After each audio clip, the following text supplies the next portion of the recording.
see in NRG Stadium today. And if you watch those games on TV, you'll see that it's probably, on camera, the most beautiful field in the NFL, arguably. So what makes us a little bit different than the guys that are just construction companies selling someone else's turf, or just turf companies hiring someone else to do the construction, is that we do it all. So 12, 13 years ago, we decided that instead of being at the mercy of turf suppliers or construction companies or equipment suppliers, that in order to control our projects and ensure that what we're promising our customer is what we can deliver, that we would have to become vertically integrated. And so that's a process. And so from 2003 to 2009, we created our polymer plant. Our polymer plant led to our need for creating additional fiber. And so once we realized what we felt like was the best fiber in the space that could deliver the customer what most customers wanted, we invented, and I say invented because it's proprietary and we patented it, the process to make our own fiber. We now make that in Alabama, as I mentioned. And as we get to the products, you'll see that we've expanded beyond just the turf piece of it. And we own our supply chain for our infill. We own our supply chain for everything is going all the way down to the level of nailer board that you're attaching to your curb that the turf attaches to. I've never done one of these with masks on, so I'm struggling a little bit. So, as I mentioned, we do all their own work. All of our installation is done with in-house people. They're all W-2 employees, they're not contractors. All of our site work is done with our employees, all W-2 employees. And it's true all the way through the life cycle of the project. And again, why that's important to us is we can control the quality, we can control the end result, and very importantly, we can control the schedule.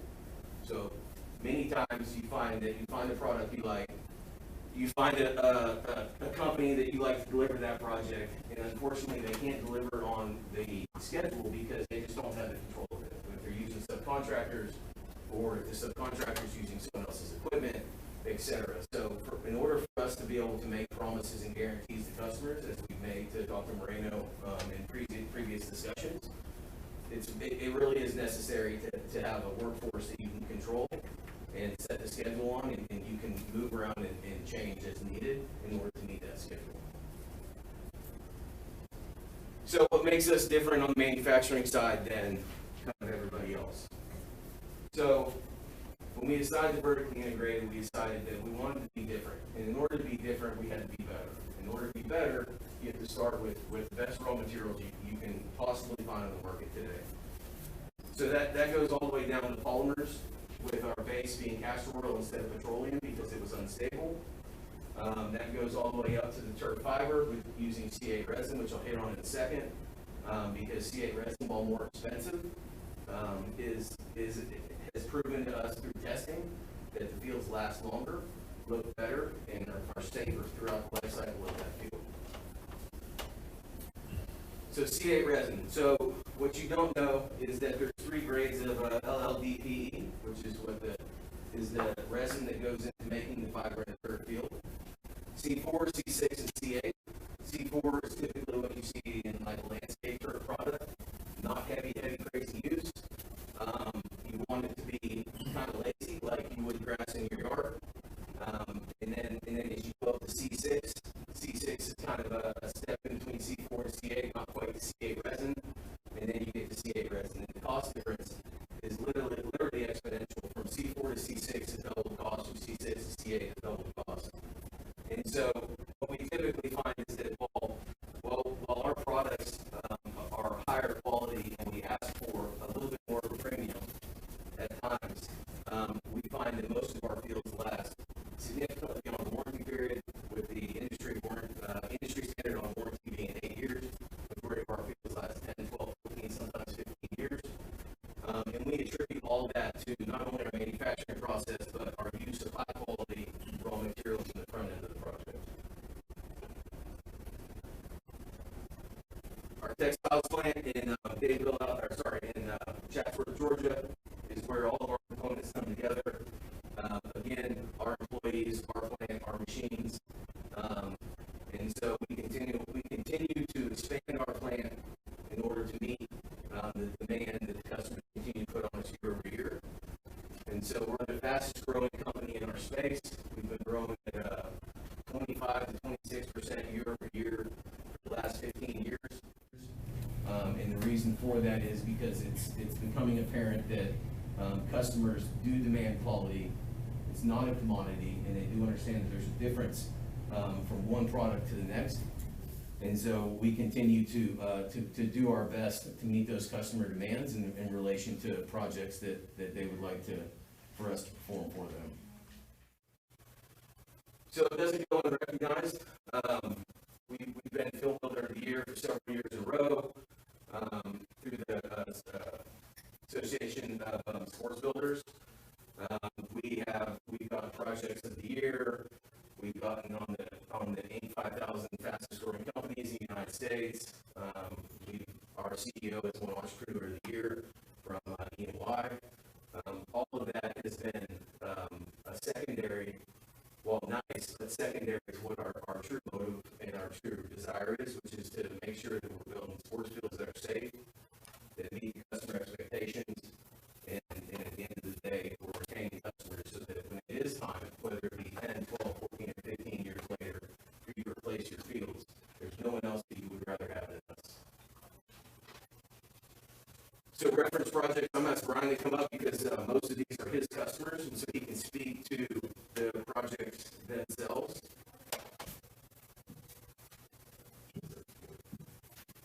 Dr. Marino, the board, I appreciate y'all having us today.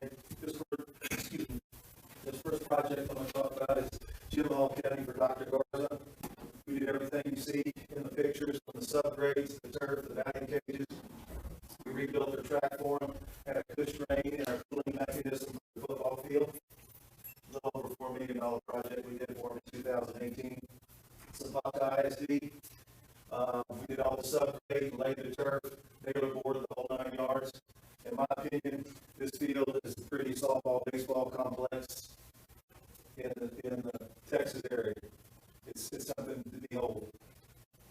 Jerrytown ISD project we did in 2016, it was a $13+ million design build job where we did everything from the concrete, installing the light poles, the light fixtures, the subgrade, the turf, the track installation, the goal post, everything you could possibly want as far as sports design.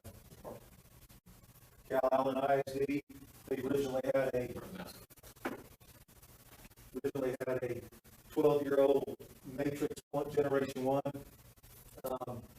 turf field, and it came back to us when it was ready to replace it. We put a Generation 4 Helix fiber down for them to replace that last year. And this is an interesting project right here. We just finished this project earlier this spring.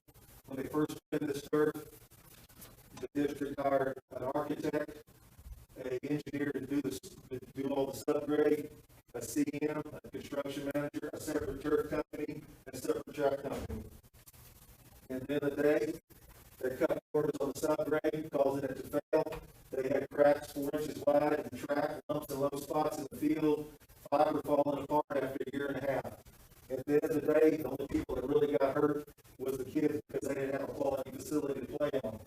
And after the lawsuit was settled, they came in and brought us in. We presented and fixed their problem fixed their subgrade, put a cush drain pad in, and gave them the cooling mechanism, Ecotherm, the best fiber in the market. And this is an option that we don't like to see. We like to encompass everything in-house from start to finish. Another one of my favorite team that's not playing real good right now, turf provider for the Cowboys, their indoor facility and their practice field. Houston, Texas, they get a brand new field every year from us, along with their indoor facility. I'll let Frank take over the product. Yeah, the funny about the Texans is that that's my relationship involved. They wanted to do that years. It's really not necessary.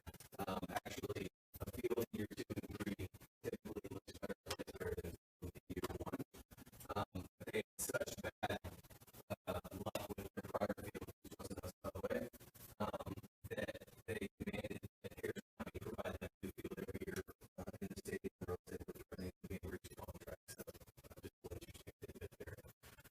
So product recommendations. So Ryan flew through those pretty quick, but mainly because I wanted to hit on, in the last 10 minutes, I want to hit on what our different products are that we laid out for Dr. Mayo and his team, as well as what we think are the best products in the space.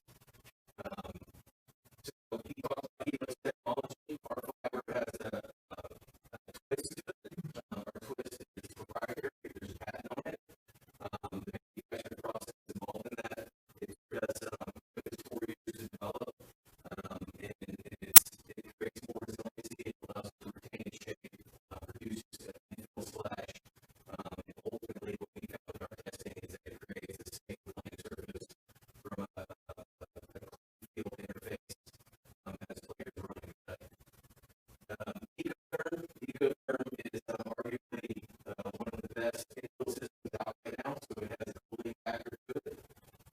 Last time we had a Moreno, I think we talked about different ranges of cooling features, so I went back and I looked at what our test data shows.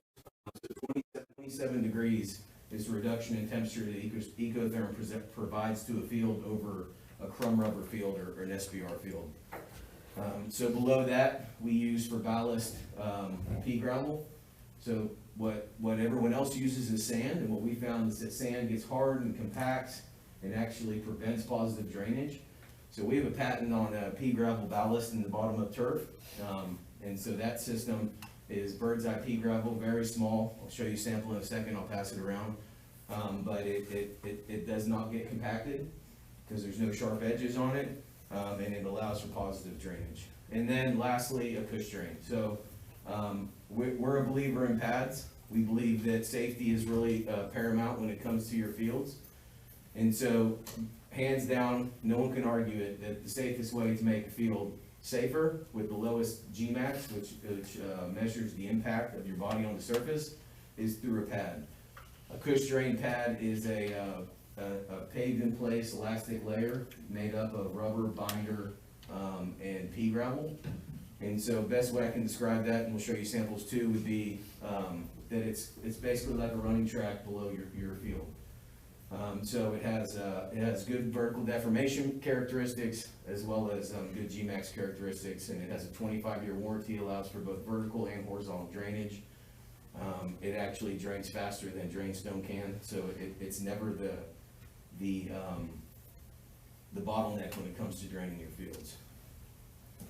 So Major Play. So Major Play is our baseball product. We developed it specifically for baseball. It is made up with our proprietary Helix fiber. It too has the C8 resin, which you'll find.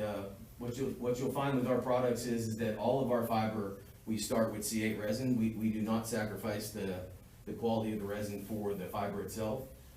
So we developed this project specifically for baseball, which is tunable for baseball. So the infield is a little bit different than the outfield. So the ball play plays more like natural grass and clay. And it's been highly successful for us in the marketplace since we introduced this. Matrix Turf, Helix Technology. This is our football product. This is in reference to all the fields that we just ran through, including the Cowboys and the Texans. So real fill. So first option on infill is to have rubber with our proprietary pea gravel underneath it. That would be your standard field, as most of you guys see every day on TV or the fields that you guys play on, if it's not one of our fields that has Ecotherm on it.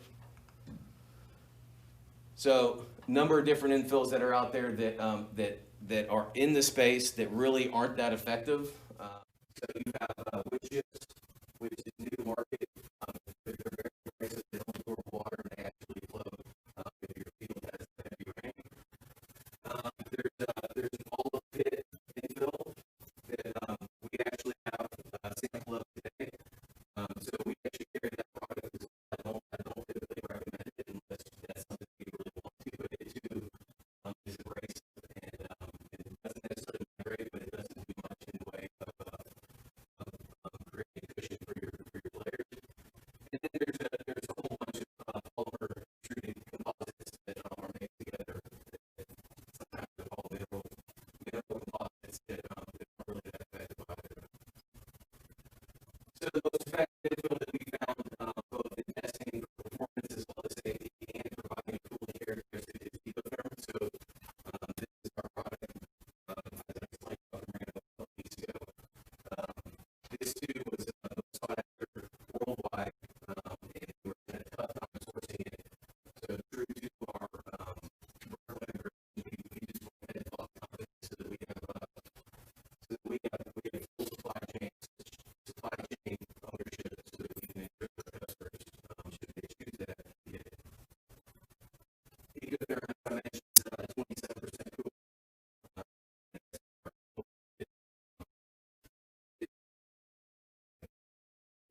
our seating area when we get there?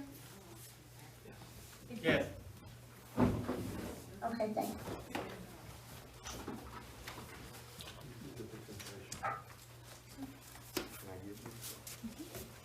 So the last section is the renderings that, if you want to reference those in any of your questions, feel free to. So trustees, like I said, you have 15 minutes to ask any questions that you have. I did have sample questions. If you do want to ask specific questions about the renderings, this is a great opportunity to do that. And that way they can have that interaction with you all. So why don't you take just about 2 minutes, just talk about the renderings, that way they can open up. Sure. So look, we're wide open on what the renderings are. Whatever you guys want to put on your field, we can put on your field. So since we manufacture every field to custom, if you guys wanted to say cotton pickers all across the outfield from foul line to foul line, we can certainly do that.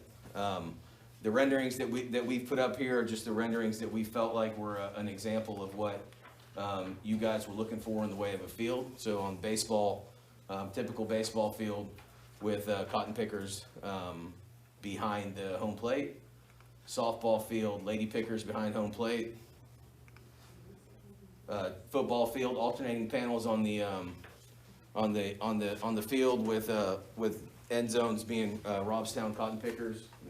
Those can be inverse. The end zones can be red and the letters can be white, or vice versa, or whatever.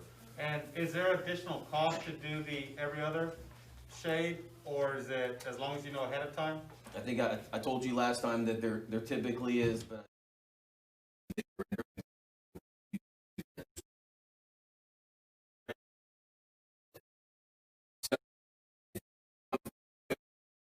you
recycled fiber waste.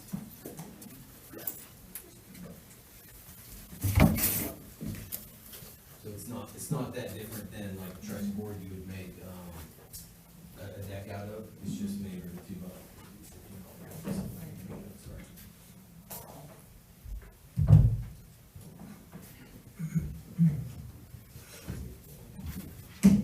And that one is for football or baseball? This is what we call a rag sample because there's no infill in it, but this is, the brown color that we use for an infield, Oh, for okay. both Is softball. it this thick? Well, it'll be whatever the specification is, so if you guys want 2 inches, this is probably 2.5, looking at it. So typically you would go to a shorter file, like 1.75 to 2 inches, Oh, we can do it on ball then. and then we tune it based on how your baseball coach wants the field to play.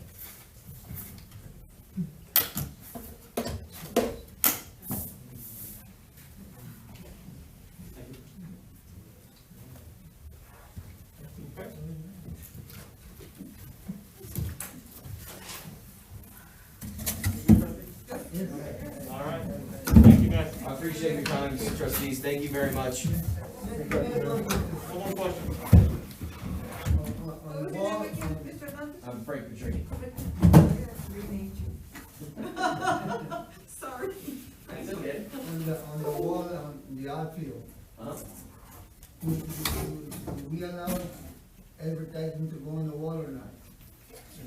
Is it up to God or to you guys? Oh, that's up to you. Yeah, it's It's your wall. Does everybody do I that? mean, you can put advertising, I've built fields where they put advertising in the field. So you really want to. They do some of those on the field, because Absolutely. they were game, that's it for the ball, or something. Well, it's, you own it, so whatever you want. Whatever. Yeah, it's not, I'll make that happen. And I've got some ideas just from looking at different places that I've been working. Well, thank you very much, gentlemen. I appreciate y'all's time, thank you. Thank you. Learned a lot. Yes, sir. Thank you, thank you. Thank you.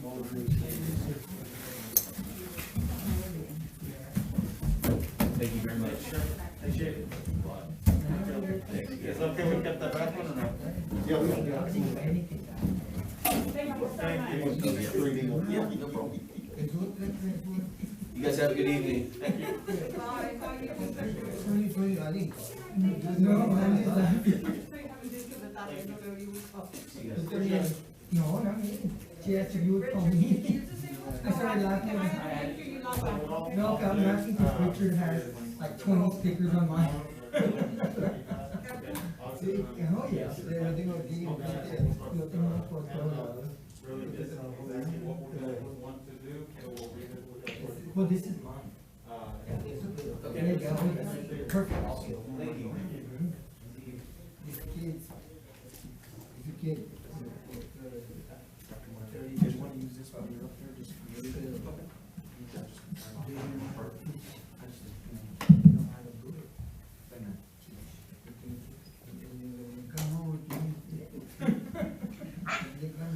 Dr. Moreno, Yes, ma'am. after the other presentations, if we have any specific questions, for either one of them, because once you start comparing the presentations, we can always, you'll have contact information, or do you reach out for them? We Yes. let you know and you reach out to them? Yes, because today what I'm gonna do is gather feedback from y'all. And then that way that helps Okay. me narrow down some of the things that y'all are looking for as a board of trustees. Some of the items could be how the logo set, the color, like that. And then I'll start to Right. wind down a final proposal, agenda, so they know what to price and finalize the price on. Because right now we got a lot of the base price from every company, but there's a lot of addendums or addings that they want, just like when you buy a car. It's either you're gonna go with the cloth material, the leather material, or you're gonna get, yeah, it's all the additional, so that impacts. So they all gave us the base price and what are the other areas to choose from. Right, okay.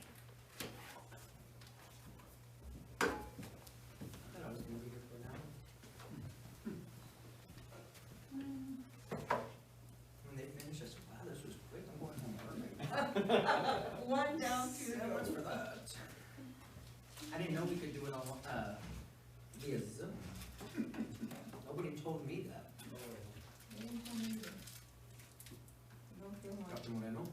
sir. Is there a reason I wasn't notified that I could be at home doing this? Sir, But don't you No, wanna sir, feel say yes. the, don't you wanna feel the turn? I have felt it before. In I there, could have been get the feeling, comfort of my own home, having dinner. Now, we do have food, so in between, if y'all, however y'all want. Y aquí voy para acá, ¿verdad? Dr. Moreno still didn't answer me. He just laughed. I don't think he wants to answer it. that's him, that's what he does. He wants to poke the bear.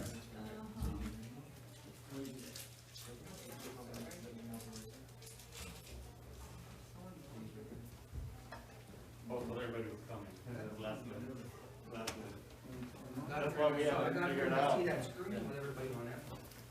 We just put this stuff right here, is this? Yes, sir, yeah, that'll be y'all's area. All right.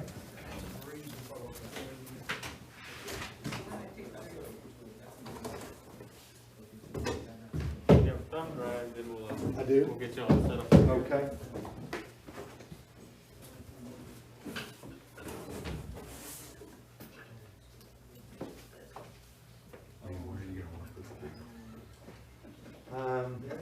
TASP.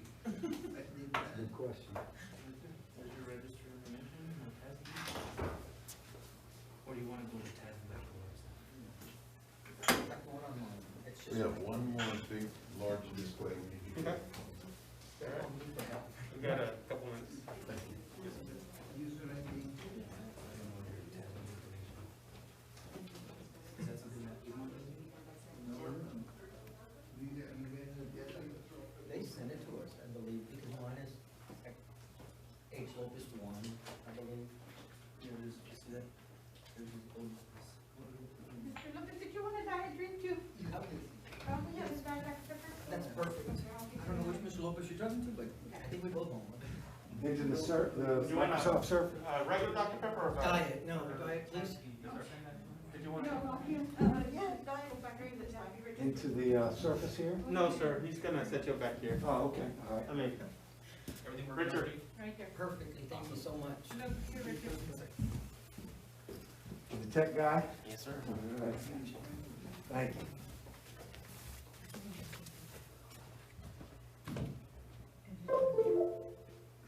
Porque dice virtual. Es la de arriba. And then you're gonna go here.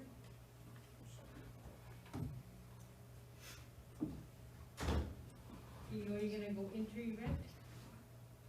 I have to take the little class because I This didn't know. one is confusing. I know. This It's one, gonna be event. this event is confusing, it's not like the other convention, the other one was easy. And then you put all sessions. You know what? Got it? Yeah. That's it. If you record. Fantastic. Richard, will it stay like that, or does he have to? You can say, save it and tell him where to go. My phone's been working, is what I said, and then I said other people are calling, and just so happens it rang while the person's in the directory, we think you're calling. And, then I tried calling it, and it went straight to the voicemail, it said, we're not accepting. Yes, ma'am. Somebody up, but no, let me give you this. I'll get that. If for whatever reason that happens again, you can always, you're always welcome to call me on my cell phone. And then I call Spectrum and said, we don't see anything wrong with your line, but then they had me run my phone. Say hands up. And then I haven't had any problem, so you're always welcome to. Sometimes I used to have to high school, but I wanna go to the center and see so. But you're always welcome to call me, thank you. And then you can, I want this more, but I'll text you, you can text me, everybody, put down, take a picture, whatever you need to do. Thank you, man. No problem. It's hard.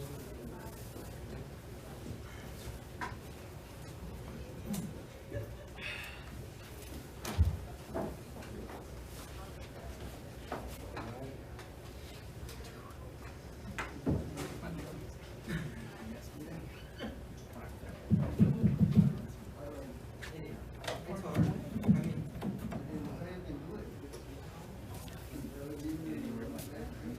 Well,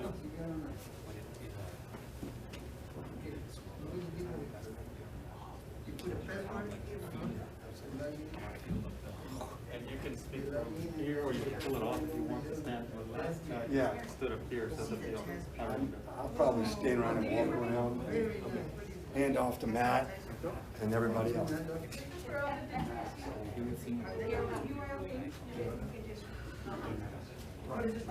Thank you. Oh, okay. Thank you.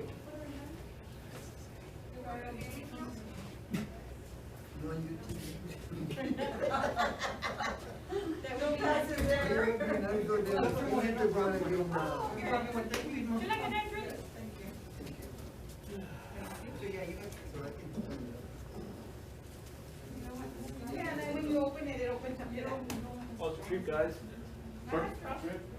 That's good. We're just killing butterflies. Every time I come down here driving through there, just, I mean, my windshield's covered. Unbelievable.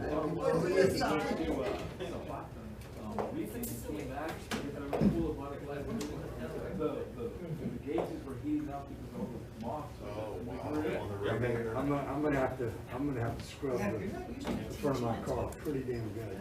It's hard, I have to get used to teaching. We went there last week. From the college. We ran into to a a 10 miles. What's this, Very hard to teach.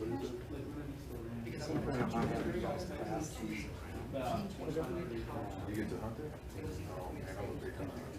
I hunt Fredericksburg. Yeah. Guy used to work with me. Y'all ready? So, you ready? Ms. Arona and Ms. Garza, y'all ready?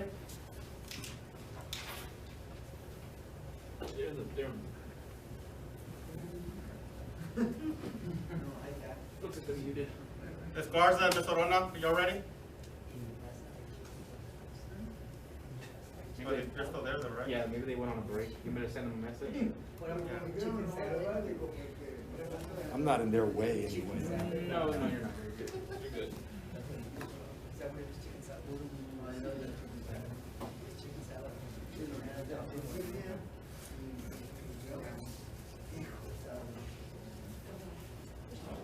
You all right?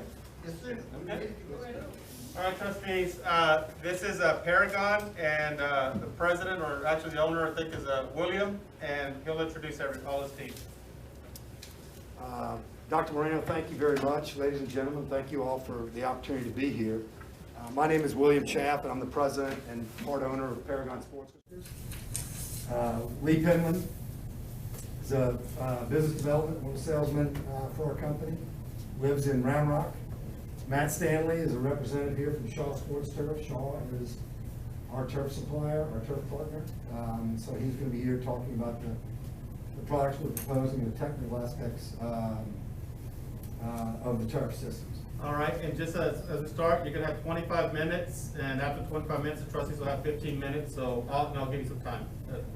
Give me a 5-minute warning. If Sounds you will. good. I got a lot of information. I wanted to go kind of wide. We're not going to go real deep into a lot of it. What I want to talk about today is a little bit about our company. Again, our turf provider, our turf partner, Shaw Sports Turf. Talk a little bit about synthetic fields, some case studies, and finish up with your specific project and what we're proposing for Robstown. Paragon's been around for about 30 years. We've still got the original owners, a guy named Brett Allen. He was here last week. He's under the weather. He couldn't be here tonight. We've been a leader in sports construction for a long time. Started out as an asphalt company in the 70s to where we're building stadiums here today at the highest level. A little bit about our company. We are a sports construction company. We are not a manufacturer. It's very, it's different than the other folks you're going to be talking to probably. We are a service company. We provide sports construction services. We are a turnkey contractor. Everybody on this project will be a employee of Paragon Sports Constructors. We do not subcontract work. We build the base, we install the turf, we do all aspects of the project with our own employees. And that's important for both schedule and quality. We build somewhere between 30 and 40 projects a year, Texas, Oklahoma, Arkansas, and Louisiana. We're regional. We don't want to be everywhere. We want to be within about a day's drive of all the projects we do. We feel that's important for our service. You're going to hear me talk about, as well as these guys talk about service. We are very much a service company. We focus on customer service. Very financial stable. We have a $20 million single project and a $60 million aggregate bonding line. We have no debt. We're 100% privately owned. We're a Texas company. We're based in Fort Worth. Very experienced company. Most of our management, all of our management has 20+ years. The guys in the field have even more than that. Our guys in the field are gray in hair and very experienced, and that's important for construction. Again, very customer service oriented. You're going to hear that a lot today. We have some guiding principles. I think every company needs that because it helps you have a North Star of what's really important to your company. Ours, we call them the 4 C's: character, to do right by the customer; capability to handle any project, large and small; the commitment to our customers; quality, sustainability, bettering our industry, and giving back to the customer. We're very much interested in giving back to the customers, those customers that support us. And of course, concentration. We are not manufacturing, we're not doing site prep. We only build sports fields. That's all we do. Our services, complete service company. We provide conceptual budgets and consulting, conceptual design, planning at the front end. We provide design build services. A lot of our projects we do are design, where we design the project and then build it. Again, we're a turnkey contractor. We provide turnkey construction. We provide our own synthetic turf installation. We do natural grass work. We do track surfacing, all with our own forces, mind you. Tennis courts, and of course, maintenance of all those surfaces as well. Our philosophy is to focus on what we do best, and that's construction services, building the finest sports fields. It is not manufacturing. We leave that up to the experts like Shaw.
in-house. We also test our existing systems and we test competitor systems in-house. There's a lot of specific testing that we do, rotational resistance, vertical deformation, obviously HIP and GMAX for safety purposes, but also lower extremity injuries, to try to get away from those and to try to make the best performing synthetic turf. And I kind of talked about that when we talked about Auburn, but this is key. I mean, we don't take the innovation and the research and design very lightly. I mean, it's at the core of what we do in putting the science behind the surface. So we have partnered with Auburn. That's been going on for 4 years now. It has been a biometric, really, study of biometric athletes and kind of their movements on high-end natural grass fields and then high-end synthetic turf fields, and kind of mimic what we at Shaw are trying to do, and that's try to mimic a high-end natural grass surface with the added durability and functionality of synthetic turf. And that's what we're chasing to do. We're not trying to be the best turf. We're trying to really mimic natural grass, because at the high end, those are the best metrics. And so that's where we set the bar. We teamed up with the kinesiology department at Auburn, and you can see some of the pictures here of what we're studying. And the third picture to the right is really what I like, is we put sensors on each of the joints of the athletes. We put them on high-end grass fields at Auburn. We put them on turf fields of ours at Auburn. We're with different infill, sand, rubber, organic infills, different pile heights, different face weights. And what we're really trying to measure is to see if the athlete cuts, if he raises his hip, his knees, if he stays low on different surfaces, if he has more confidence, if he's got more of a foot underneath him because he doesn't trust the surface. We're really trying to study that. And kind of all of these things that we've tested, and there's been a bunch of them, really kind of led us into our playability tool. You can see it's been a big study. We had the Texas Rangers out there, which you'll see in a minute. Texas Rangers got very, very involved in this study for baseball, softball, ball interaction, athlete interaction with the surface, and we'll cover kind of some of those metrics here in a minute. So we're educated in what we're trying to deliver for the market. Here's our playability tools. This is really kind of the end all be all what we came out of Auburn with, and what we stress to the end user. So we've got a spider web here, is what I like to look at. It looks like a spider web to me. There's 7 different tests, from HIP to GMAX, rotational traction, shear bang, and these are all different tests that we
The last thing Lee is passing around is what we use for batting cages, a non-infilled turf. It's very, very dense. Okay. We don't want to trash the balls in the batting cage. And it's non-infield.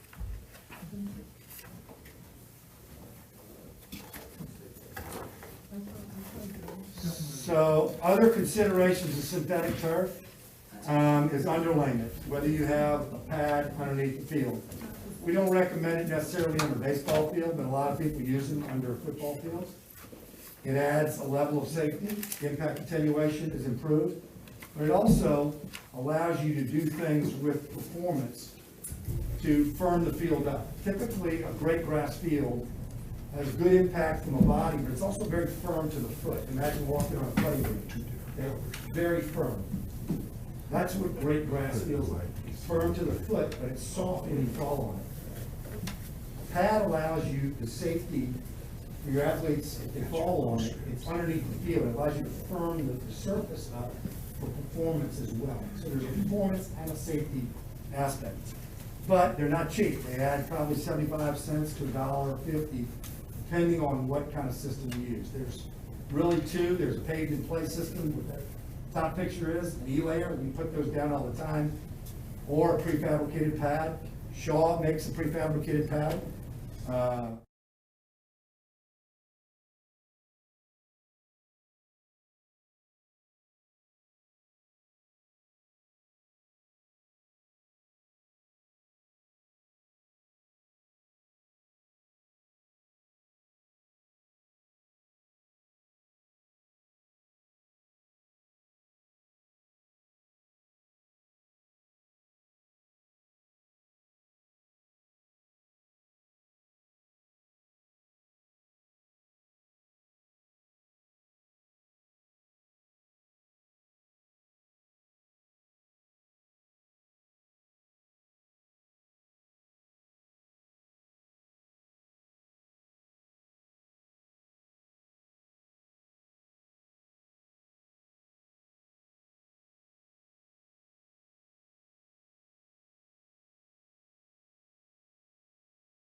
Is this something new that they're going to, the different tones on the?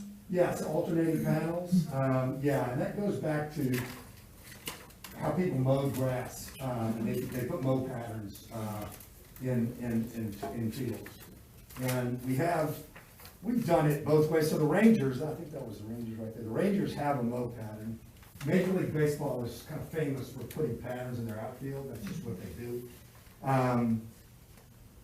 But that's, it's not, We don't have if to. you don't have to do it, it's It no can be extra solid cost. green if you would like. And there's no extra cost.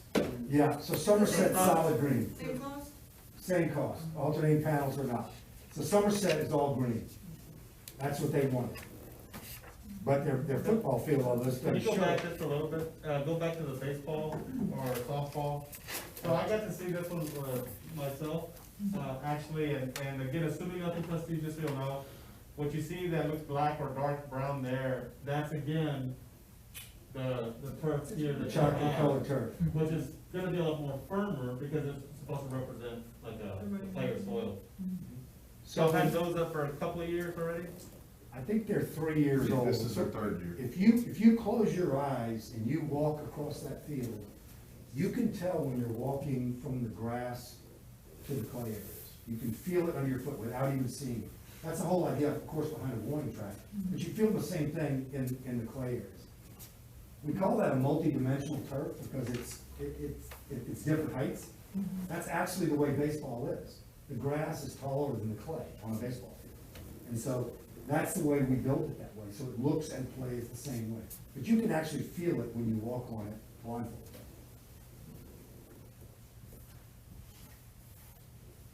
Any other questions?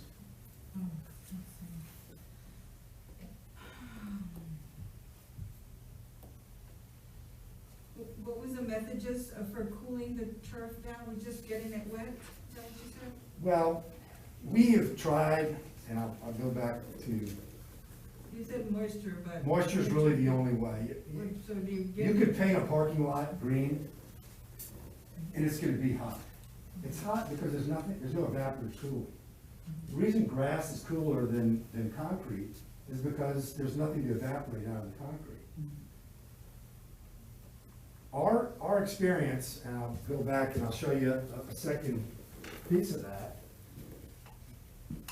There's a field in North Texas that has cooling technology in it.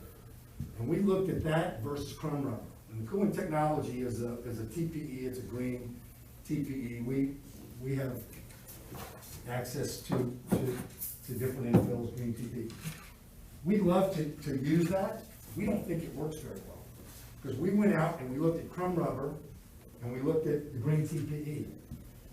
The cooling technology in the sun, crumb rubber was actually a degree cooler, 170 degrees now. 170 degrees on that turf, that's how hot it is.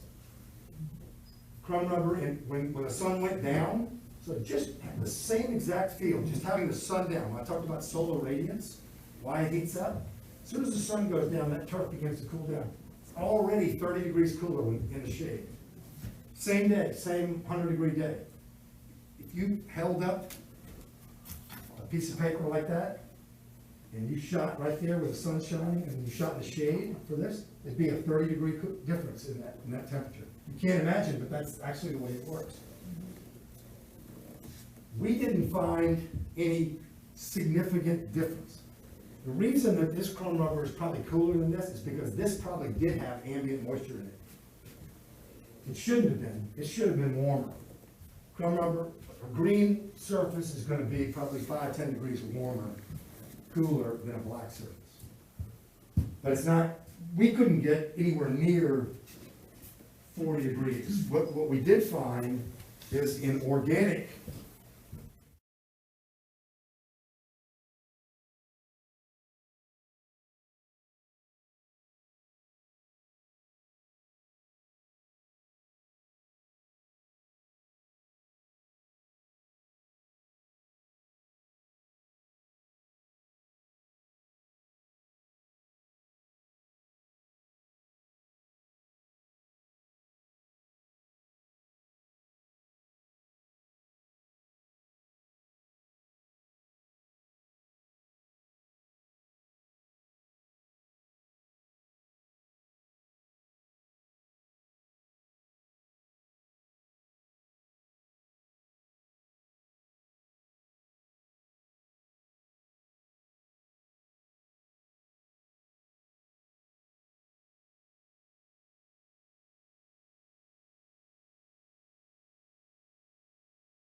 about the sweeper, is that included, the sweeper with?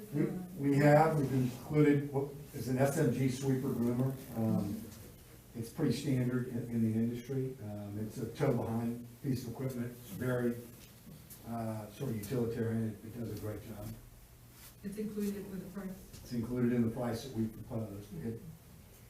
We recommend that you groom your field about every 40 hours of use, so that's probably every other week. And then we recommend that you sweep it and deep clean it probably every 6 months to a year. Upon completion, the installation, when you guys do a walkthrough, Paragon's install crews will go over with your maintenance crews the proper do's and the don'ts, and how-tos to maintain your field on their own. Anything that's invasive, if you ever feel like the field's getting too firm or something's come up that's out of what we have gone over with your maintenance staff, it's 24-hour turnaround, and just make a phone call. And what is the warranty on this? Warranty on the turf is 8 years. We provide a supplemental warranty on the turf for workmanship. The product warranty from Shaw and Berkshire Hathaway is 8 years. The pad, if you use the pad, it's 25. That's right, the pad is a 25-year warranty. I'll tell you, we're getting 10 to 12 right now on high-use football fields, where the band's using it, soccer's using it, PE's using it, football practice, football plays on it, maybe in the middle schools. We're getting 10 to 12 on football, soccer. I can't tell you how long baseball lasts. I have a feeling baseball's gonna last a long time, considering it's very spot specific. You're not having 22 guys run up and down the field with cleats on. So baseball's gonna be a little bit more spot specific, but it should last overall a lot longer, so. So if we in the future wanna, also start to play soccer, all the print, as far as the boundaries for soccer, that's part of the same price? Yeah, so I actually took it out. We had it on, so the one I would have emailed you with the proposal actually shows black soccer lines on here. We took them out because if you don't have soccer, we don't put the lines in, but we can. We put them on the outside and you can paint the box on the inside. There's a lot of different ways to do that. It's not any different. Everything that you see here is inlaid, and it's not painted, it's inlaid in the turf. But we can put tick marks and you can paint soccer lines in the future, or we can inlay them permanently in the field, however you want it. There's no additional cost on the other. When I was the assistant athletic director in Round Rock, we just put tick marks in there so that it's real easy for our maintenance people to draw the lines, to string it and then paint it, and we just painted it. There's a specific type of paint that you can come in and paint it, and then eventually it'll wear off throughout the summer and with the rain, and then it's not on there, and it's very simple to do. When I was the athletic director and head football coach at Hutto, we put black lines in because we had a beautiful field like this with multicolors, and we didn't want that to show up in the football part of it. And the soccer kids still loved it. The soccer coaches, the kids, and the officials, it doesn't show up as bright as the yellow lines, but they still could see it when they're right there on the field. So there's several ways to do that. Yeah, the soccer field is usually the end line runs the back of the end zone, and then the sideline is on the back of the coach's box here. Typically how we do it. So there's a corner kick here, and then of course the penalty area inside the field. Now, some of the different fields that I've gone to see, some I know that do not have on the football field, a pad, but they have more of on their turf, they built more of the substance with the rubber and everything else. Is there a particular recommendation as far as safety wise for kids, or either one? Yeah, so if I go back to what we proposed, let me see if I can get there quick.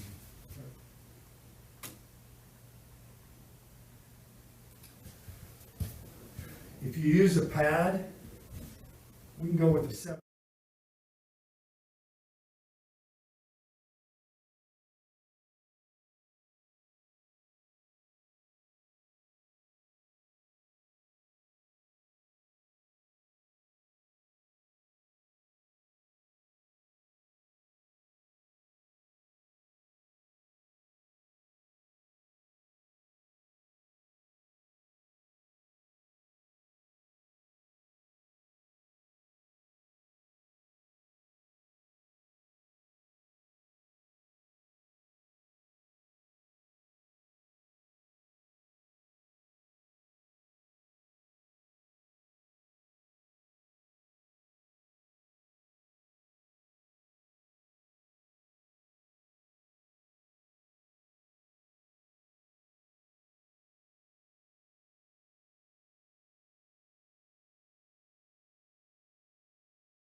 The samples, or do y'all take them back?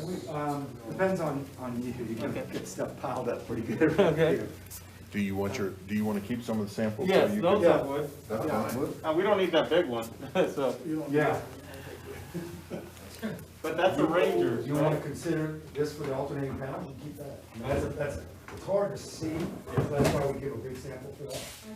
I can see a difference from here. Yeah, but it's subtle, you know, it's not, We got 3 or 4 different shades of green, and we can mix and match, and then it's, put them next to each other. We can make them really drastic, we can make them very, very subtle, anywhere in between. That's kind of why we like that one, it's not as drastic.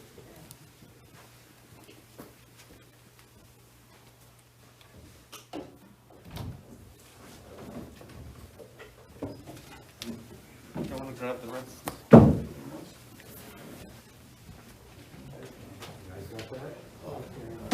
As y'all transition, y'all wanna grab some food, y'all can eat your here, it's up to y'all.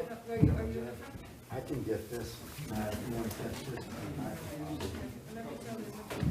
Mr. Lopez, did you want something to eat right now? Penguin's got it. I was trying to get into the budget as well. Thank you again. Is it open out there?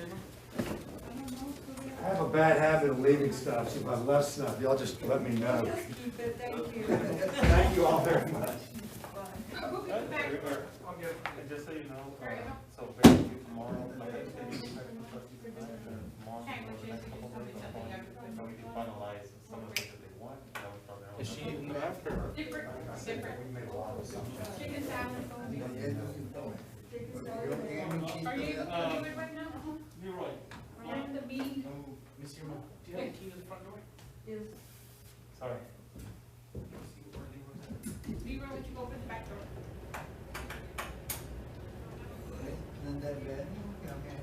Otra hora. Sí, lo voy a ir otro.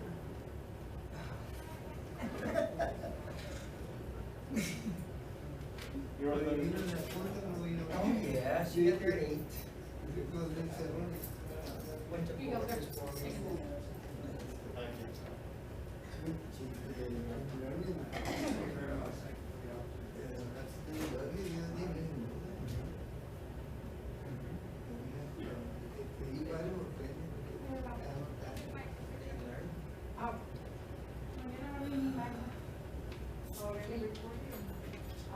¿A dónde me siento? Enfrente con el coche. Con el coach. Con el coche. ¿Abajo o arriba? Usted quiere. Allá arriba. I don't think this meeting is live streamed. Pero you can give her an entry back. Ahí nomás voy a ver And then right there, I'm gonna have my whole net turned over. It depends on what side. No, he turned it off, I think. Well, or I'm gonna. I don't know. It's just here. No, pero we're gonna plug it in there. Just throw it out. I don't know. Okay. you at work? I was at work, I was This listening whole time I to. was wondering if you were at home. I wanted to leave early, but oh my gosh, the days that I think that I'm gonna have more time, it's like you gave me more work. I scheduled myself off at 2, and I got here 10 after 4. Richard, are we live right now? Oh, yeah, you could probably not, but then it's just when I go back tomorrow, I'm going live on the break. And that's what happened already.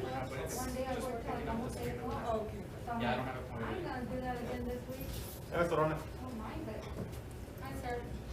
What was his answer? What was Richard's answer? He said it's what's on the screen right now. Okay, great. So they don't see any heat. No, they don't see it. No.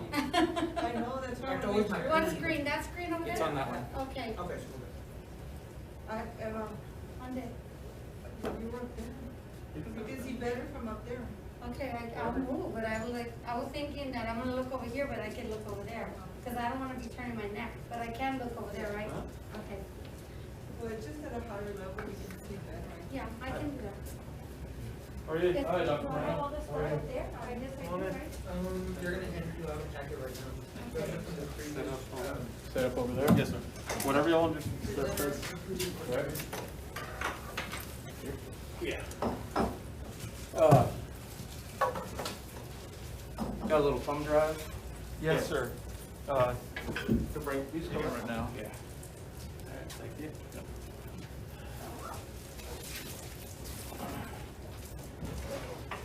You all worn out? Tired of listening to turf guys? I think we're learning more.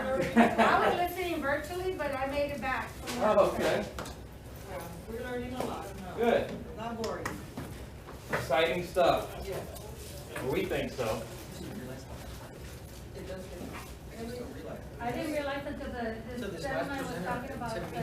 Everybody appreciates, and she said that's the only downfall. How many, are all 7 board members here? There's a couple of them on the line right now. Okay. So, right now you got 4 right now. Okay. Yes. That's what I'm saying. Dr. Moreno. You guys will be right there. It's okay to get in the car, right? Yeah. How you doing, Levi? Very well, thank you. It's beautiful. Appreciate it. Right there with it, Dr. Perez.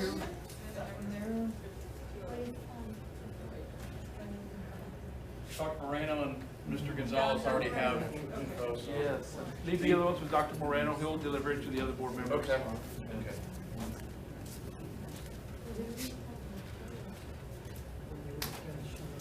Where's the actual,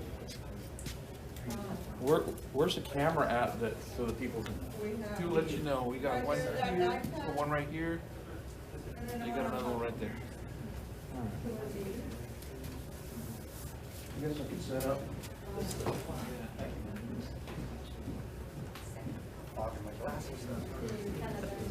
Yeah. And now we can. But it makes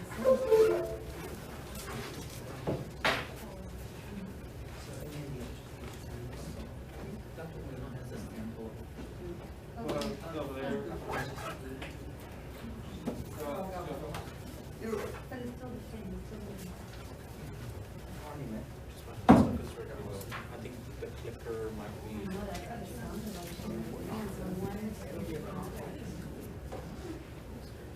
Baker? Are y'all cold or is it okay? Great. I don't know who's first, but it's ready to go. I'm okay, though. Yeah, you're okay. Long as it's not. Yeah. What to put it in? Dr. Moreno, have you been sitting here? No, sir. Can I put some samples in, sir?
One here, as you can see, only does not have the alternating light green, dark green, or that one there does.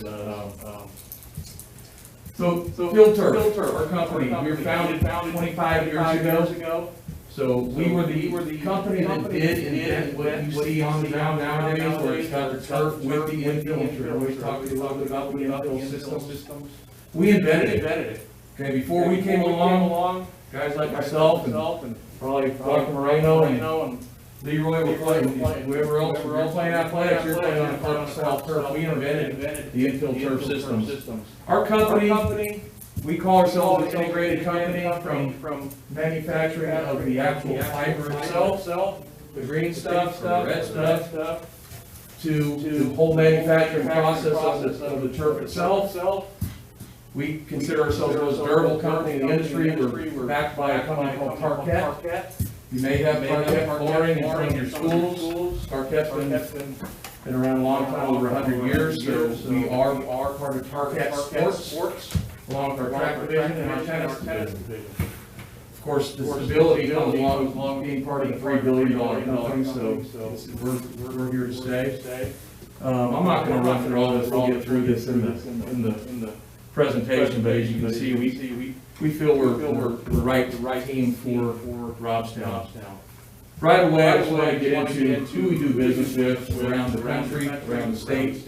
As you can see, the NFL uses us quite a bit, whether it be their stadium facilities or their practice facilities. We're proud of the amount of clients that we have in the NFL, along with Major League Soccer, which I did not put that in this slide. At the NCAA level, there's no other company even close to what we offer. Having field turf on the ground around the facilities, whether it be the rec facilities, or baseball, softball, football, the works. These are just some of our clients. At the baseball level, you know, we have some major league teams in their spring training facilities. We have minor league teams, and of course, we have a lot of Division I and below collegiate teams that use field turf. Also, at the softball level, a lot of softball clients are going to the synthetic turf in the D1 level now. Is that our Robstown or somebody else? Close, I think that's Rutgers. Yeah, Rutgers. Close. Did you do that for that? We can do it. We can do it. Of course, here in Texas, we're proud of the amount of universities that have selected field turf over the years. University of Texas, Texas A&M. We have two fields at Texas A&M. Of course, it's a band practice field and an indoor practice facility for the football program. Texas Tech University, along with Texas, University of Texas, we have everything on campus. Million square feet at University of Texas, over 600,000 square feet at Texas Tech. That's everything at Texas, from baseball, softball, the indoor facility, DKR Stadium. We have a 400,000 square foot rec field called Whitaker Fields, and we have another 200,000 square foot field called Clark Fields, which a lot of people know of. Texas State's a beautiful campus. My daughter graduated there, so I know my money helped pay for some of these fields here. We've done the football stadium, the baseball facility under softball. And of course, you'll see a lot more of it. We have Texas A&M, Corpus Christi, we have their soccer field. We built their track around it. Francisco and our team just did a 240,000 square foot rec facility for A&M campus just this past spring. A&M Campbell's been clients of ours since 2011. So that field is theirs during their ninth season. Again, this is a picture of that A&M Corpus Christi facility. It's one big monolithic field, and as you can see, it's got a lot of lines. They play a lot of sports on it, but it's a neat facility. Some of the local high schools, Dr. Moreno mentioned Mathis. We did their facility back in 2015, but Harlingen, not only do we have Logan Stadium, which has been in since 2012, but we also did Harlingen High, and we did Harlingen South High School, both are track and field. La Villa, we've done their baseball, football, and softball, PSJA. Their stadium, their track stadium, their inside their stadium. We've done every baseball and softball field for them. One thing I wanted to mention, our team, the way we set up is Field Turf, we are the contract holder, we are the general contractor. Francisco's team, which does work for us all over the state, they're the ones that are going to take care of the civil construction, but we do have a person that's not here today, and that's our civil engineer, that we do have as part of our offer.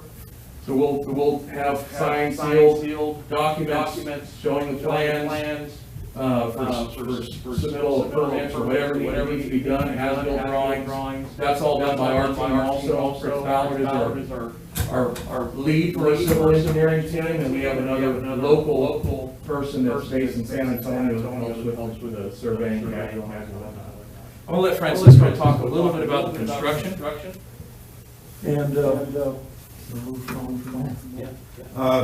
Dynamic Base Constructions is our company. We dropped it down to ladder code just to make the URLs a little shorter. But all we do is sports construction, and all we do is sports construction with Field Turf. From many of those fields that you guys saw up there at the collegiate levels, we were the base builder for. Not just on the synthetic side, but we also do grass fields, we do running tracks that are all tied into the same customers and turnkey projects, all the way from the initial earthwork through the just before the pad or the turf gets installed. It's all in-house guys that take care of it. We're based out of the DFW area. We have a contract with Field Turf. We only work with them in the entire state of Texas and Oklahoma. And we've been in a partnership with them. It'll be 7 years come January. And here's a schedule that we put together for you guys. We plan on dedicating 3 crews to your project so that we can guarantee that softball, baseball, and football will be ready prior to their needed. Granted, football will be ready before track season, which is what's important out here. But we have a staggered start on some of these fields, and we will dedicate a crew to just do dirt work, a crew to do the stabilization, and then a crew to come back in there and do all the base work. And then once those guys are done up at the front, they'll turn back around and finish up the fencing and all the peripheral items. But it will be 100% of our guys in-house taking care of the project. We have a few pictures showing some of the earthwork that we do. We will be the ones that do the initial survey for the engineers and the architects that will design this whole thing. One of the things that we propose, and until we get that geotech report back, we can't confirm, but it's very typical in the area, it's very typical in the whole entire state, really, to do lime stabilization. And that's part of what we're offering, and here's a few pictures of what that actually looks like on the ground. Like I said, we do all of our concrete is done in-house. We've got 3 dedicated concrete crews. Like I said, we specialize in sports stuff, but we've got guys that are, they've done parking lots, they've done buildings. They all come from different realms of construction, and they just stuck with us on the sports side of things. And then what we really take pride in is the liner that's going in the drainage system underneath these fields. We believe in putting in clean stone to help your fields drain. You guys get a lot of rain down here. The drainage system is very important. Making sure that the liner system isn't compromised and there's no rips, holes, or tears in the liner will protect your field. And a good base will last you 2 or 3 or 4 lifetimes of turf on top of it. So it's very important to get the base done right, and you can replace the turf on it as long as you like. A few more pictures here of our drainage system and our the way alignment goes right before we start dumping our stone and start to spread it. So those are good. The pictures aren't showing up as clear as we would like them on the wall there. Those are very good. Pictures of showing the type of work that we do prior to putting the turf down. Like Francisco says, it's very important that the base is built right, it's built sound, so down the road we don't expect to have any problems with our bases underneath our turf system. I wanted just to quickly get into the double play turf system that we offer, for the natural turf system that we offer for baseball and softball. What we did a couple of years ago, Chuck's and baseball player, played for the Dodgers organization, and I was lucky enough to be a part of this team. But what we did is we did a lot of research, a lot of development, trying to improve our baseball systems to make sure, and I'm sure everybody else is trying to copy what we've done, but, and they'll probably talk about, we actually did a lot of testing at Penn State University, comparing speed, shooting a baseball out of the cannon at specific angles to replicate the average speed of a Major League Baseball ground ball being hit. So what we did is we tested on a natural grass field, and then we set out to duplicate or replicate it on a synthetic field. And what that did is we had to try a bunch of different turf fibers, different infill systems. So we came up with a system that replicates the natural playing surface of that field, and we found that we were actually, if you look at the speed of the ball, which is a big thing at the high school level, we don't want a ball too fast. If you look at the speed, and this is in the brochure, but also that left here.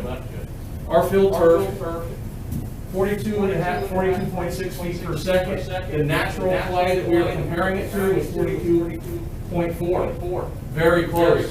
Our competitors, we got some of their turf out there, was another company that you have to talk to, they were at 45.5, so they were a little bit quicker, which we weren't trying to make this system something that's gonna blow your house off as a volleyball. We want to play like a natural grass field.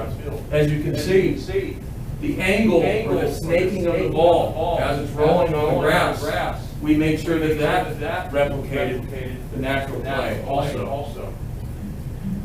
Same goes for the bounce. Yeah, that was very that's the difference from going to field a ground ball and boom, jumping up on you, and next you know you got an error.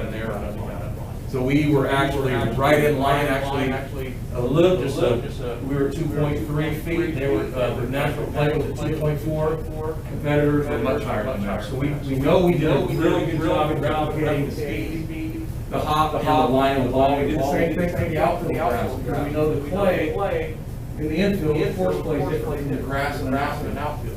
So we did the exact same test on a fly ball going out there, a line drive going out, a fly ball going out, trying to test the speed of the ball, the line of the ball, and how it moves, and also the height of the hop.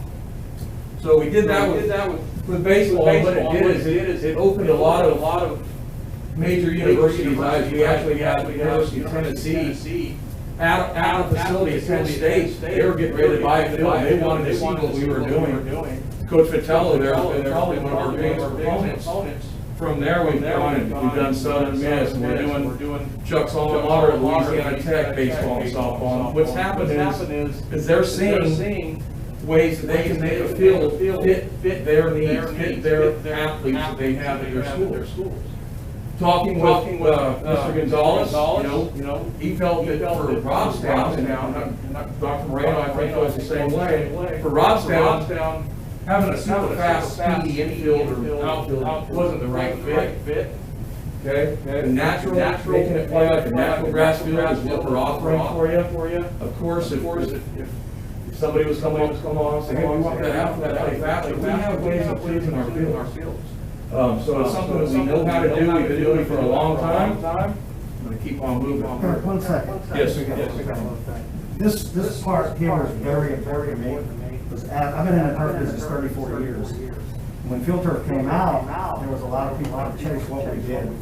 And over time, my son's playing in high school, I had a son play at Oklahoma State, and then he went and played with Washington Nationals, and when you play on the field, I'd say, how does that play? Is it yours? I said, it's none of your business. How does it play? And so I started getting feedback, and that's why I took it to the group. Because I saw a couple of balls that my younger son was playing, he played in center field, and they hit a ball, and took one hop. And the ball went behind him that way, all the way to the fence. He hit a ball the next time, and hit the turf, he bounced over an 8-foot fence. So that started my mind turning, and ours was not far off, and we can tune it, that's a big thing. I can get off with you. Tadlock at Texas Tech likes the ball to play this way. The guy at University of Houston, he wants it like this, to blow your head off. He's got guys that can run and run. So that's when we went in and formed the committee, and this goes back probably about 4 years ago.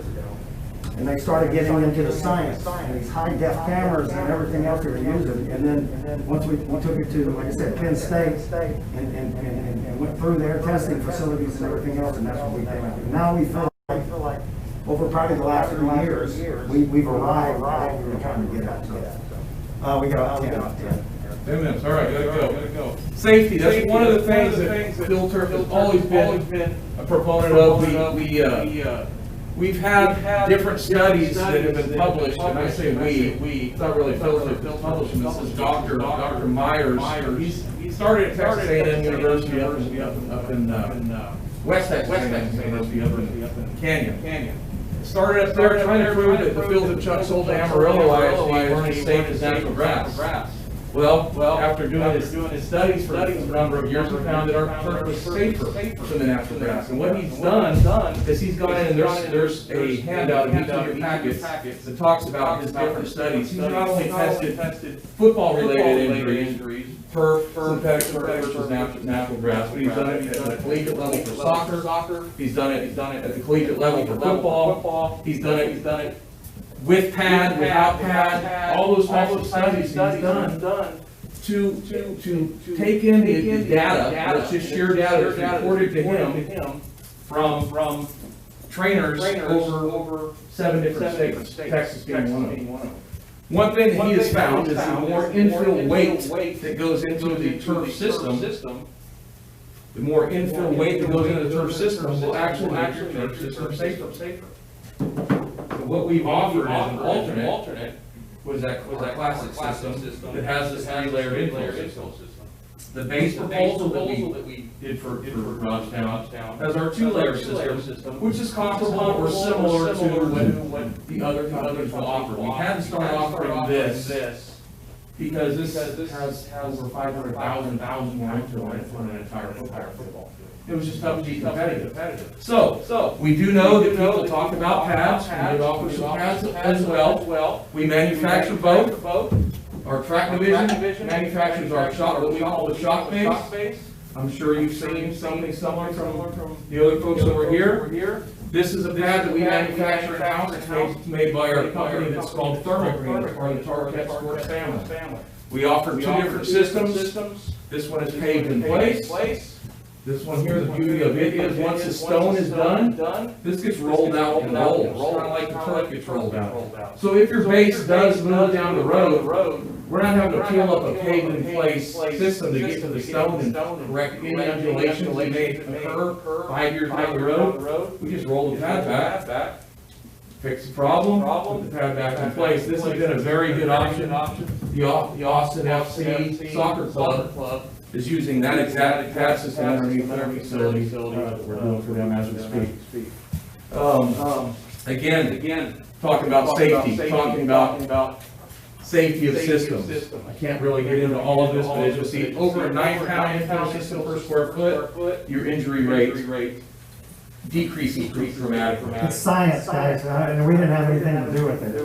It's independent people that have tested it. And most all the other companies are kind of piggyback off of our results. As you can see, he breaks his studies down into many different categories.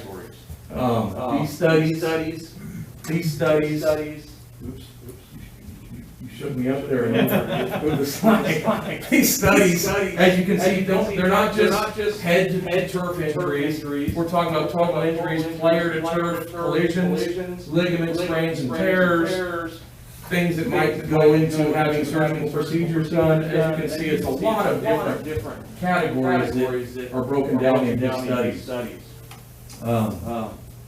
Again, quick slide on the pad systems. I already kind of showed them to you, but we do manufacture both. Biden Sports is our track division, and Thermogreen is just a solely dedicated pad company that is part of the Target Sports family. So we're in charge of both of them. These are some before and after shots. Just wanted to show you real quick. Francisco's working on the left, and then we always put pretty icing on the cake. Glen High School is a beautiful project right in our backyard, Chuck and I's backyard for Leander ISD. 5 field we did for them. You see those 2 side-by-side practice fields, track and the field, and the baseball softball field in the background. Texas State was an awesome job. Total design build, did all the design, engineering work, blew them both up at the same time. We were on a very tight schedule because the second day students got back in late August. They wanted these fields ready. We started them in early June. It was a fast track job to get them both done, and we did. University of Texas softball field, that was a very neat job also. Completely gutted it, rebuilt it, new bullpens, new everything, it turned out awesome. Just to recap White Filter, we didn't get into the financial stability much, but as I said, we've been in business over 25 years, we're part of the Target Sports family. Bonding capacity is huge, over 75 million. Insured warranty, okay, I'm not sure if everybody else, we haven't even talked about that, but what we offer for y'all is not just a manufacturer's warranty for your turf, but a prepaid insurance policy in case our $3 billion company goes out of business. You have a policy in place that for whatever reason, 8 years through that 8-year life of our warranty, it's a prepaid insurance policy that you'll get your truck taken care of. So it's prepaid from the second you take ownership of the field. No deductibles. As you can see, there's a huge annual aggregate claim of $32 million. When I first started, and we were the first ones to offer this for Chubbs, the aggregate was $4 million. So you see where through the time of the filter, how we've grown with it. So it's something that we started, some folks started to do it also, then they peeled back, they don't offer them, I'm not even sure who offers it anymore. I know we always have to work with the filter. And it's just an insurance policy saying that if we are no longer around, you're still going to be taken care of. We've been sold over 20,000 fields worldwide. This is a very important slide, I think, talking about the durability of field turf. We have over 800 fields, 891 fields that are over 10 years old, still on the ground. As you can see, we have over 2,000 fields that are over 8 years old. So we're trying to put something down. You're going to have some confidence that it's going to last you for as long as you expect it to. At least 8 years. We're not going to get you 10 years at least. Okay. Service. This is big for me, for Chuck especially. I live here in Texas. The people I'm selling fields to, I'm not retiring anytime soon. I'm going to be in this business for a while. I got to stay on top of every field that I sell. We have another gentleman that works in South Texas with me. He's a former athletic director, coach. His name's Bruce Bush. He lives in McAllen. So he would be your closest contact to be here within a couple hours. Okay? I don't live in Corpus. I live in the Austin area in Cedar Park. If something ever comes up, we're phone calls away. We always have our construction manager, Cody McDowell, who also covers as far as the state, running through. I mean, we're doing work all over the place. He's running through Corpus probably once a week.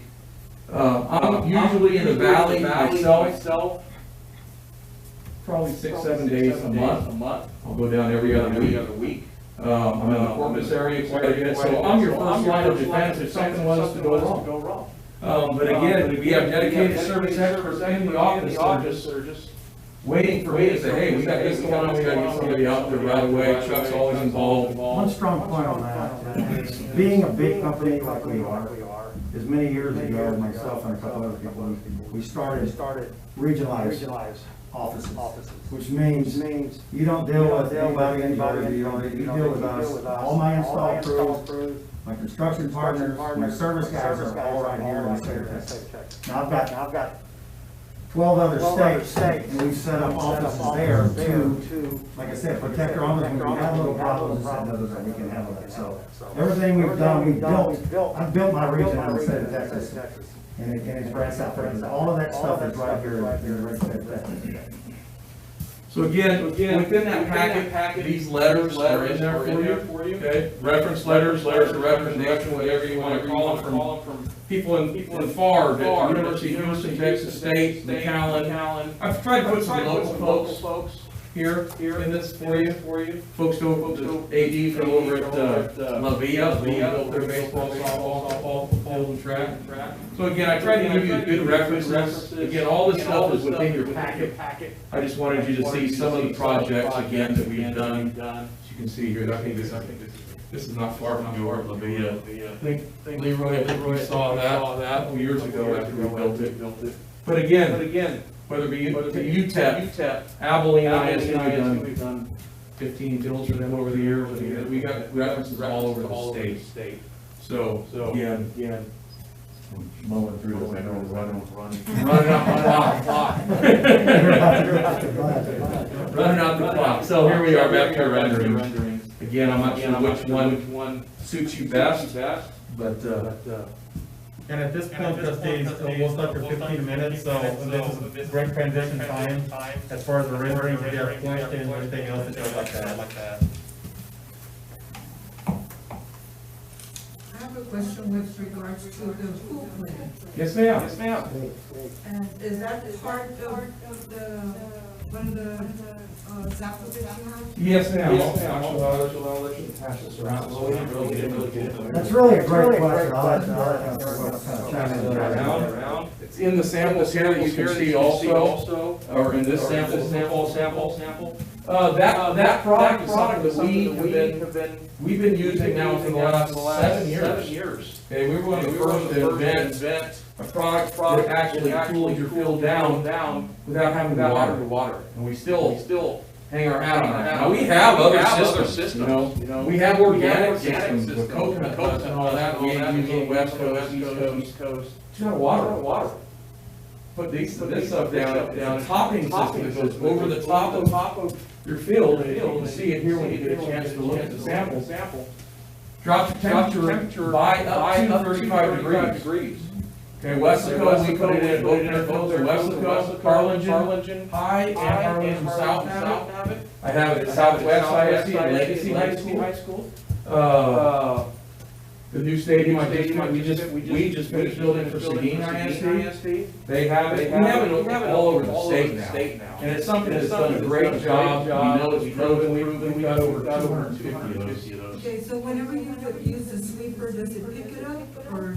No, it does not. We got it the same way as the rubber. Early on, when we first started this, we used an accordion that was light, and so it moved, and you have to bring it back in. And now we progress, and that thing is weighs the same as the rubber, so it stays in place. That's a good question. And, another question, is it cost more? Costs a little bit more, we did give an alternate to that, and you'll see, when you get, I don't wanna get into price, it's not pricing, but it's a little extra, not a lot extra.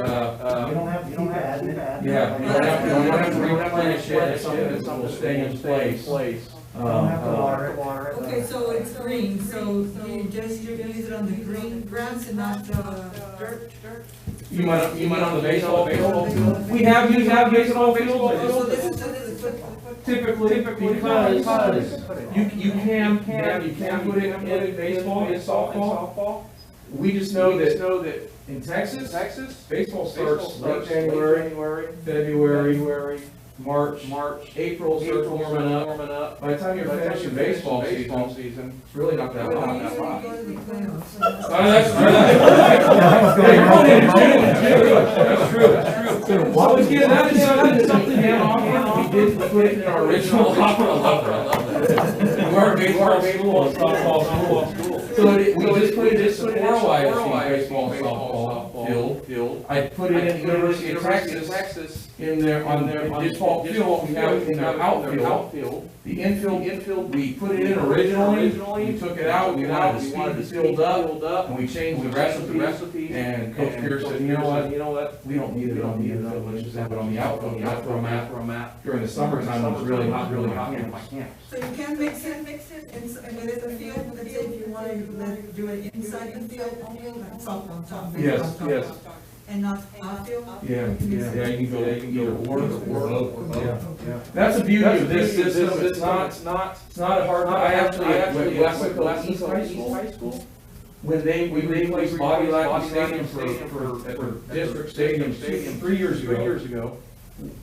Wesco East, which is our field, been down for 6 years.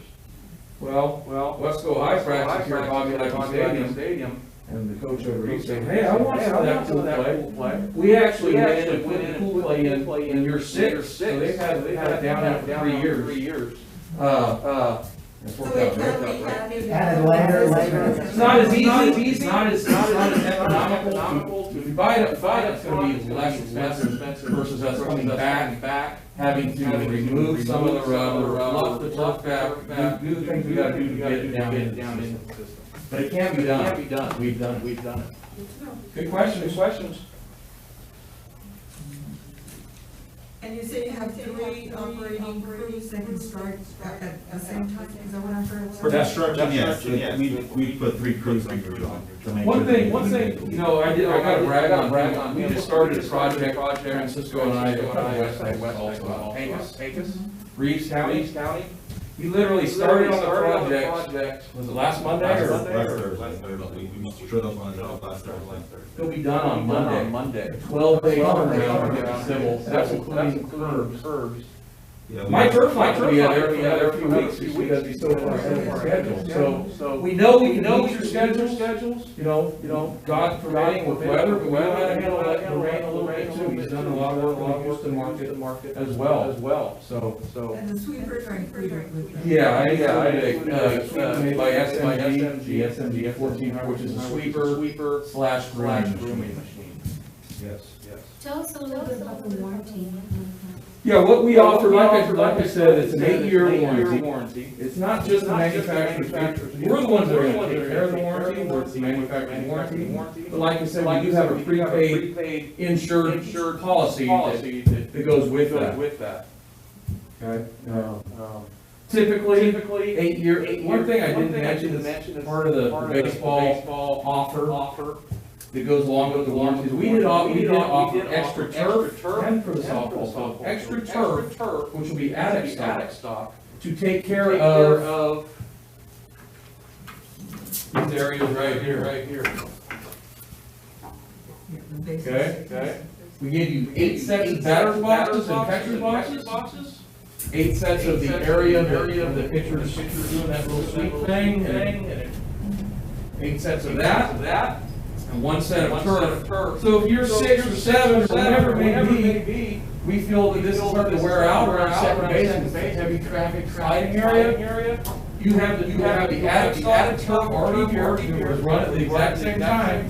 When we send our crew out, we pull out those 3 areas, replace areas. University of Texas, University of Houston just did it after year 6, they have red in these boxes. We wouldn't replace it, it looks like a brand new build. So it's something that we did offer within our. Back to under warranty, it's, like I said, that's been very important. The original owner that started this under a very unique name. And he passed unexpectedly. Everything he did, so this warranty and making you trust us. We've never used a third party. We don't plan on. But with all this problems we're having in the United States now and across the world, there is no guarantee. So you're guaranteed if I put these things in for you, and you have problems, you have that insurance policy to follow that. Plus our manufacturers, if we're not. But we've never used that. We stand behind our warranty. I mean, I know it's just sitting here telling you this, but you can talk around the country and stuff. We take that quite seriously. So how many of those do y'all have that are over 8 years? Over 8, back to that slide, it was close to 3,000 are over 8 years old. Over 10 years old. Or it's close to 4,000. Over 10 years old, we've got over close to 900 fields. So we know they're going to be here. Let's say it's, we take care of yours pretty good and it can last, baseball, I'm talking about. Because I know the football feels more wear and tear lasts probably 8 to 10 years, but the baseball field will last. It's probably going to be about a 10-year cycle. Man, it's not the wear and tear during now. Baseball field, that home plate area, and that sliding in the second, you can just go ahead and you're on first base, third base, that's when we built some in there. You might tell me I'm going to do home plate. Now we've created a new turf that I put in 3 years ago. It's still there. But then like the 40 University never take care of it. They don't run the stuff back down. I can't let you. You just teach your players to do that. I'm going to go replace theirs by their year. So it's how you take care of it. And when he says replace, he's talking about the batteries. Yeah. Generally, what gets us here is the sun belt. Is the sun. That's generally the reason why you start looking. You know, Chuck's been working with Texas Tech University for 25 years. And we replaced Jones Stadium, what, 2 years ago? Yeah, it's probably 2 years. We replaced that one, that was 12 years old. And the 13th. Going into their season, we replaced it. Air Force wing season.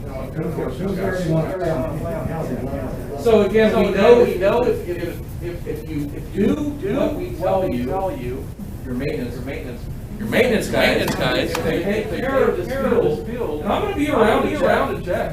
If it's not being taken care of, I'm gonna say, hey, I don't wanna roll this down to the what's going on?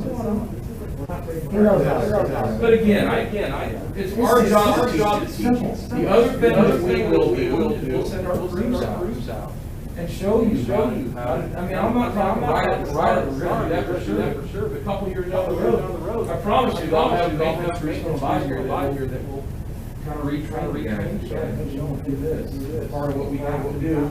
Because Robstown to us, to me especially, being a South Texas rep, Robstown, baseball, softball, hopefully football's coming back strong. But for baseball and softball, to me, the high school level is like having University of Texas Tech as a collegiate level. It's the way, I mean, it's South Texas baseball, Robstown. Now, there's a couple other players there. I get it. But I mean, I understand, my son played high school ball together 10, 12 years ago. Are very involved in baseball. I didn't know where Robstown was. And I had to go look it up every year. I see this.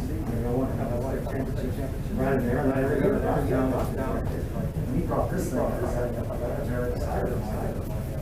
I think you'll see that in the offer that I'm talking to you about, the offer that we gave you for this free field project, baseball, softball, football, reflects that. It wasn't just Chuck and I really wanted to have it was going to the CEO and his national sales guy, manager, whatever you want to call him, Marty, and telling him the history, what Robstown's all about for baseball and softball. And they agreed, and we got some preferential pricing to offer. Wow, nice to know. Thank you very much. Yeah. Mr. Lopez, you're taking a lot of notes, no questions? He's taking everything. Good. But, You know what? Didn't even have. Do we get questions? So, any other questions right now for you?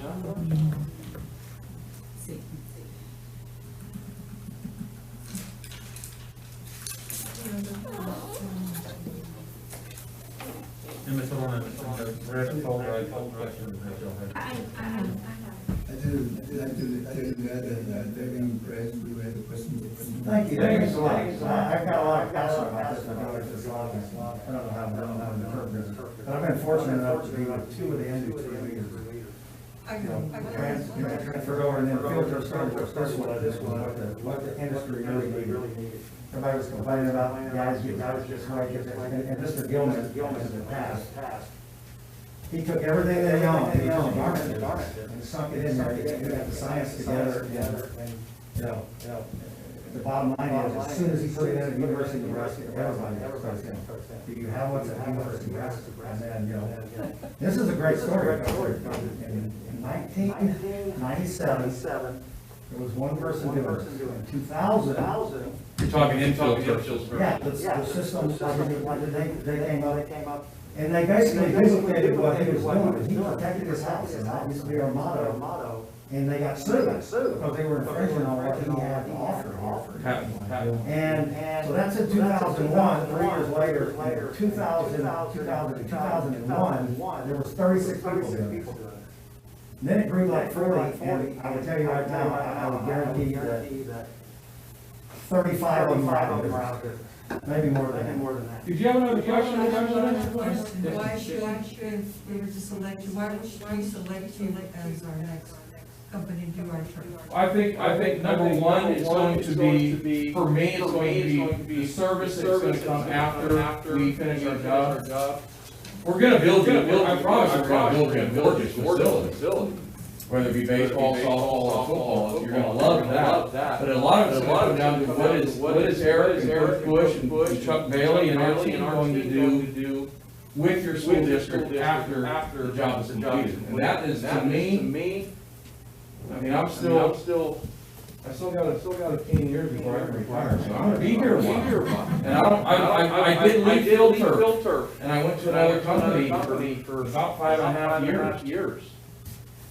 And then he brought me back. I felt like I left mine back to Major League because I'm working for the best of the industry. Now, again, this is me telling you this, but again, talk to all my clients that are in South Texas.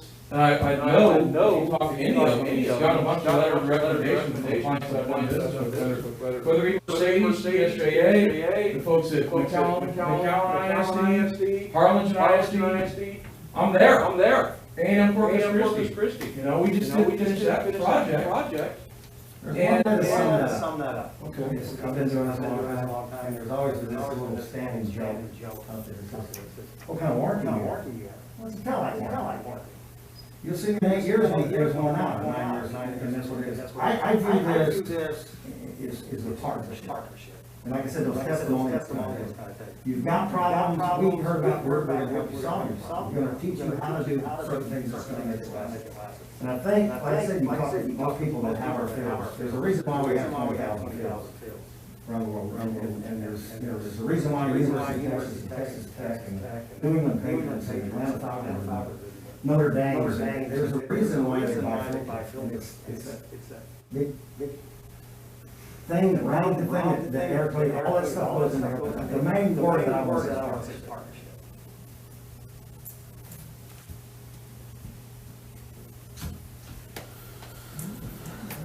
I like the coolant. Yes, most people do. One thing that you need to know about that, because if you get on turf, because there's been people that tell you, this started way, it goes way back, and they were offering you green pellets, and they were charging you $100,000. Well, if you cool down your turf about 7 or 8 degrees, and then it would start turning into powder. Well, that's not an answer. I mean, but it was because it's green. So now you go from 146 degrees on the turf down to 140. I mean, they almost made it like you needed a sweater or stuff, but it was just one. So until we found something that was really dramatic, 35 degrees. And the first one that we ever put down was at the University of Tulsa. And I was out there and the game started at 6. And the news was there, and the guy had a big old thermometer, and it was 98 degrees. And he went out on the field, and he fell on the field, and shot him, it was 102. So if you didn't have it in there, it's maybe 130, 135. So, and that was my testimony. And then, like I said, we got it to the right pellet size, that stays in place. And wait. You don't have to refurbish, you don't have to water. And it's very affordable compared to anything else out in the market.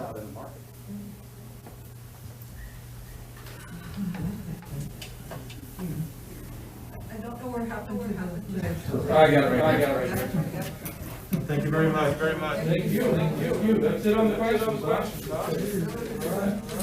Well, again, we appreciate your time and listening to us. If you've got any more questions, we're gonna be around here, through tomorrow, or maybe there longer, so we're in the area, so if you need anything out of us. I'll be staying in Corpus. I think Chuck is too. We'll be here.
Texas AG, the placement agent, purchaser council, you also have a few other fees, so that's the total cost of issuance, not to exceed. We know that's a little bit on the high side, but we know it's not going to exceed 55,000, for roughly 3.2 million. So the interest rate, again, is preliminary 2% on both scenarios, 10 and 8 years, and we're using 2% as a placeholder. We all know what happened today, what the president came out, and now he's saying that he's not going to agree to sign for the stimulus.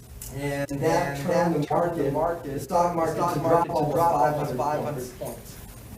Little things, we're not major things like that, even little things can impact interest rates. So with that negative situation that occurred today, interest rates are probably lower than where they were last week. So again, the bids are going to be here Friday, maybe even Monday, depending on what the banks are available, either Friday or Monday. And I think they're leaning on Friday because Monday is a federal holiday, I believe. So the bids will be here pretty soon. We're hoping it's going to be 2% or lower on either one of the scenarios. So if you turn to the next page, on page 2 of 8 at the very bottom, on all the scenarios, columns C, E, and G. Columns C, E, and G are identical.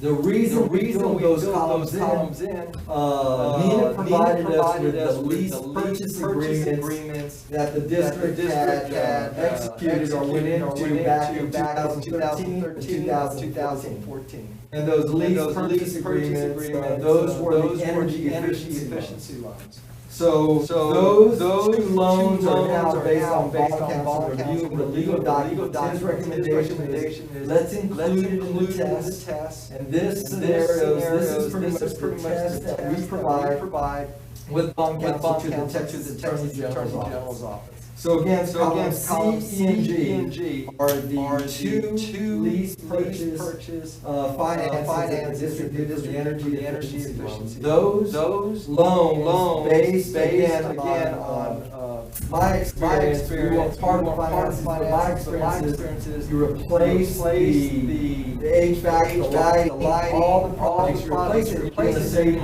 money annually. And that savings is going to pay for the lease itself.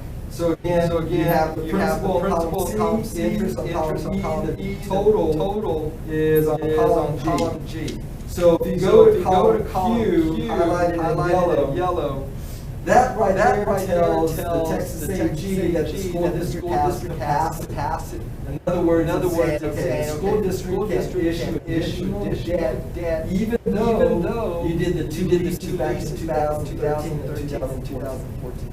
So just what we did, and I talked about that, and his recommendation just kind of provide what kind of capacity we have with the lease and with potential maintenance tanks. So column Q, $801,000 are available. If the district wanted to do financing right now, that's saying you can't exceed that amount. Over 10 years, you could borrow $7.2 million, leverage that $801,000 over a 10-year borrow. Once you pay off the leases, the $1,282,915 on column Q for fiscal year 29, that per year, how much could you borrow over 10 years and pay $1,282,000? Borrow $11.5 million. And this is 10 years, about 2%. So again, it's on column Q, it's the money that's left, how much could you leverage that and borrow over a 10-year period. So I ran that real quickly for the scenario showing that the district does have capacity, even though you did the lease in 2013. So if you turn to the next page, page 3 of 8, and now we're focused on columns I, K, and M. So if we borrow scenario 1, case A, $3.2 million over 8 years at 2%, your payments are going to be on column M. On column M, at the very bottom, it says real estate, column M, you're going to have an interest And the slight principal payment, total payment about $74,000 this current fiscal year that we're in. Next year, we'll have $146,000, and then in 2023, we'll have $48,000, and then roughly $515. So now we focus on column Q, so your payments are $2 million over 8 years, total payments finance tax notes on column M. So the capacity you have, even though you have leases going out, stated, going out for the maximum. He's not saying go out for the maximum, neither are we, the gentlemen, companies before presenting the project cost. We're just kind of laying it out there on what the opportunities are, what the financing payments look like. So on column Q, if we focus on fiscal year 27, the capacity is 285,579. For example, you borrow $3.2 million, you have leases outstanding, you have capacity of roughly $286,000 remaining. How much could I borrow? What is that capacity equal over 10-year period? $2.6 million. Again, having the leases outstanding, borrowing $3.2 million, you still have capacity to borrow. And we're not saying that's due, but again, it's just showing you the flexibility and capacity. There's some issuers out there that have no capacity. But you have $2.6 million over 10 years. And on the next page, on page 4, case B, this is the 10-year scenario on $3.2 million. Again, 2%. Your payments are on column M, and we're extending it out 2 more years. The interest rate is going to be roughly about 2%. And again, we're hoping when the bids come in, it's below that. We're using this as a placeholder based on a month ago, an indication that we received replacement agent. You would have a payment this fiscal year on column M, roughly $74,000, followed by $342. 336, and then roughly on an average of about 406, 407 from fiscal year 24 through 30. Now the capacity, what do you have if you go out and borrow this amount, 10-year period? The lowest amount of capacity is for fiscal year 27, 388. You leverage that, and you can borrow $5 million over 10 years. And again, the leverage, the capacity has remaining, it's just an indication saying you have room to consider these scenarios on tax. So if you turn to the next page, it's scenario 2, and at the very bottom, it's page 5 of 8. $2,550,000. The breakdown of the uses, $2,500,000 for the project, $50,000 for the cost of issuance. Again, we're looking at an interest rate of about 2%. If you go to the, let's go to page 7 of 8. On the very bottom, page 7 and 8, it's scenario 2 on row 104. Scenario 2, we're borrowing $2.5 million. The very bottom, page 7 and 8, $2.5 million, 2% interest rate. Your principal and interest payments are on column M. Again, we have a payment less of $63,425, less than the other scenarios. Why? Is because we're borrowing $700,000 less. So again, $63,425 followed by roughly $338, $337, and then an average of about $406. Again, this is an 8-year financing, principal and interest. Total can be found on column M. The capacity that you have is $387,000. How much could you borrow if you were to go out and tax plus the leases? You have capacity to do other projects, $3.5 million.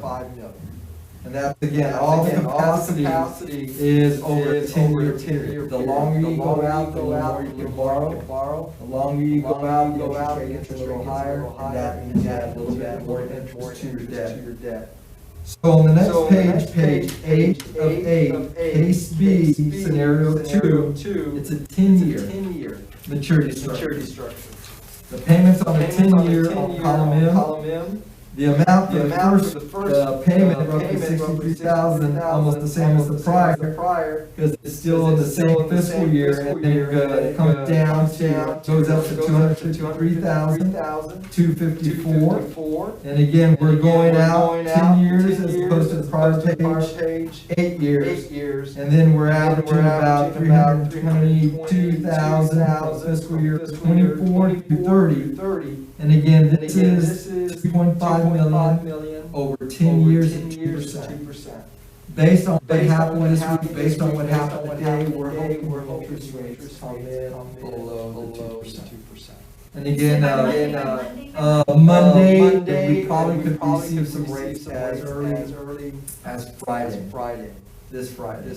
And again, what we come on Monday is present the final, the best, lowest interest rate. And the board will consider either the 8-year option or the 10-year option. Or Dr. Modeno can say it's obvious, let's go with this option. But again, you have that opportunity on Monday. And if that agenda item is approved, finance will close roughly 30 days later. And you'll receive your refund. So, on page 8 of 8, again, we're at 2.5 million, scenario 2.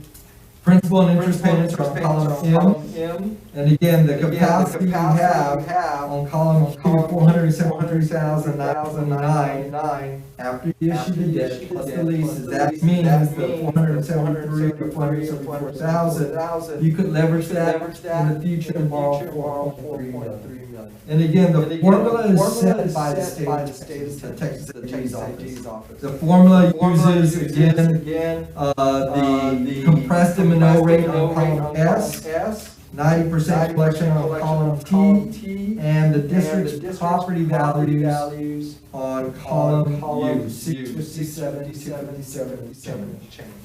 So the next few pages, and I apologize for the page numbering, we added the last scenario we're in, but it should say 9 of 12, top right-hand corner, scenario 3. This is the $2.8 million maintenance tax notes. The total amount is $2,850,000, cost of issuance about $50,000. Again, 2%, we ran the scenario. If you turn to page 11 of 12, borrowing 2.8, it's going to be right in the middle of the prior two scenarios. We're looking at about 68,000. Again, the payments total, principal and interest can be found in column M. 68,000 roughly, this current fiscal year. And then followed by 383,000, 382, and then average about 454. Again, it's an 8-year financing borrowing, 2.8 million. Your capacity, after the leases, the maintenance tax notes, leaves you capacity, and again, we're stressing the capacity, we're going with the lowest amount. Just going with the lowest amount, 345,000, leverage that over 10 years, and you can borrow 3.1 million down the road. And again, assuming the column, the information in column S, T, and U remains the same. Now, the last page 12 of 12, again, it's 2.8 million. This scenario is over 10 years. Principal and interest can be found on column M, roughly 68,000. This current fiscal year, followed by 289,000. And then on average, about, I would say, 359,000 over again, from fiscal year ending 24 through 30. Total maturity is 10-year payout. The amount that we have capacity is 438,000. Leverage that for a borrowing amount of about 3.9 million. And again, we should get indications on Friday for sure. Monday, we'll be back in front of the board with the lowest interest rate. And the board can consider the 8-year, 10-year. If that item is approved, get the funds, and I think we're looking at November the 12th. And I believe Dr. Moreno was wanting to be proactive in case there might be a reimbursement resolution considered for the board. If you want to start the project early, before November 12th, that's when you receive the money, November the 12th. If for some reason the board wants to start the projects beforehand, then you can use general fund proceeds, the amount you have in your general fund. Pay that, start the projects now. If that reimbursement resolution is approved, when you get the money on November the 12th, you can take, say you pay $10,000 to start the project. You can take $10,000 from the cash that was deposited to the district's account and put it back into the general fund. And a reimbursement resolution, again, the meeting, I believe, is October the 12th. It goes back 60 days. So if for any reason there's been some expenses incurred on this project, 60 days back, so it goes to August the 12th. It can be reimbursed. Say you put $5,000 on trying to, on working on all three fields or one of the fields. When you get the money on November the 12th, that day or the following day, you can transfer $5,000 and put it back in the general fund. As long as the expenses were within August the 12th to October the 12th. But that would be based on us moving forward with the turf decision. Correct. Strictly the turf project. Yes. And I think the only, one of the, I mean, to me, one of the crucial things to consider is when do we want the field to be done? Because all three companies indicated their commitment as to when they could get it done for us based on the schedule of sports that are coming up. And I think that's the deciding factor. If you decide to move forward with the trustees to move forward with the whole project, then we're gonna have to go to a resolution to try to work the time. Right.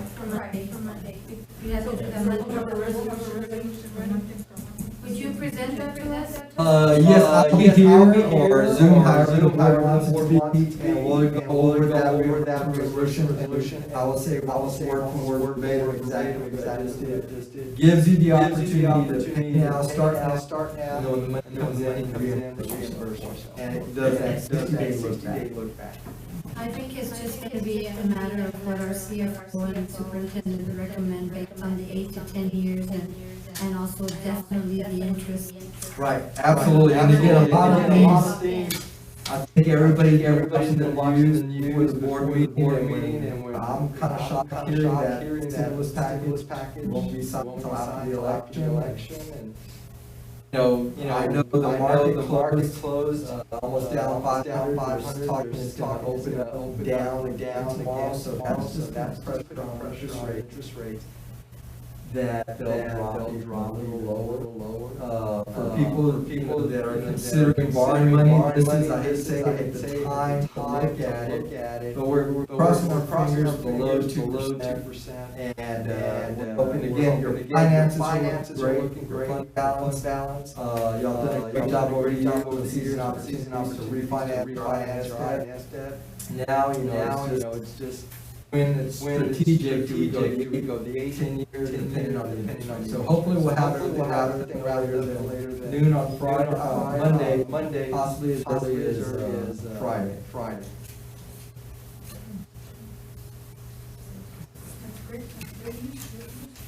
Thank you, Dr. Moreno, board members. I appreciate the opportunity, and Dr. Moreno knows how to get hold of me. If you have any questions, you can reach out to me anytime. Thank you all so much. I have a great evening. Yes, sir. Thank you.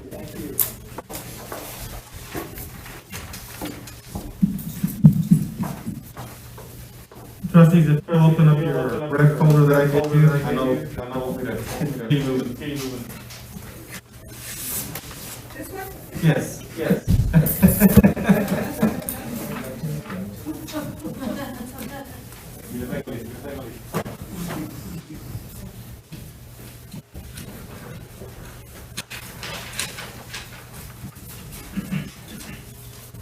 All right, so as far as our part of the presentation here locally, Robert's gonna give you the big, Getting gonna give you the big picture as far as how we can fund the project. Now, the next part is, so we know we're in good shape as far as an opportunity or option. On this presentation I have for you, it's now my job is to educate the board as far as where we are and how could we now make the payment and what we would have to look at in order to be able to make it happen on this other part. So again, we're halfway there. And we know we have the capacity based on what this presentation is. Now it's looking at the day-to-day operations on our end. So if you go to page 2, where it says project goals, number 1, the goal overall here in our conversation is, and the task that I was given is, how can we make the install of turf for athletic field? And we're talking about the 3 field. Now you as a board can always make a decision, is it 1, 2, or 3? But right now everything we're doing is for 3 fields, the football, softball, and the baseball. And then the second goal we have to look at is maintain a balanced budget. So this year, again, and we've been able to pass a balanced budget every year. This was a little bit tighter this year, but we were able to pass the balanced budget, which is critical based on our specific needs for our school district. So now I just want to make sure that I can enlighten you on all the information, so you as a board of trustees can make the best decision possible for our school district moving forward. Again, the proposed projects, softball, baseball, and football. When you look across, I'm just going to throw a rough number just so you can get a sense of it, trustees. And I intentionally didn't have to do the pricing because that would take it a whole different direction. I want to focus on the product. So when I asked Robert to look at the 2.5 as one, that's on the low end where you would have basically their basic prices. Now, when you start to add certain things, like let's say the pulling agent, or the pad, that's where we went, or the type of field, that's where you start getting the extra pricing. The other thing that's unknown is until they get the soil sample is how much are they going to have to dig to stabilize. On average, it's about 6 inches, like you stated. That's kind of like where the high school was, roughly about 6 inches. But from the high school all the way to the football field is, that has to be taken into consideration. So that has an impact on the pricing as well. Now, these 3 companies that came in today, as you can tell, they're high-end companies. What I mean by that, they're well-known. They're out there. They have proven history. Now, every superintendent that I called, it's just one of those things where I heard this name, I heard this name, I heard this name. I called another superintendent, I heard this one, I heard this one. So it all starts coming back to these 3 companies really surface across. I feel confident that I'll be able to give you references or what's working, what's not working. We even hired a consultant who's a retired AD. His last place was in Dallas ISD.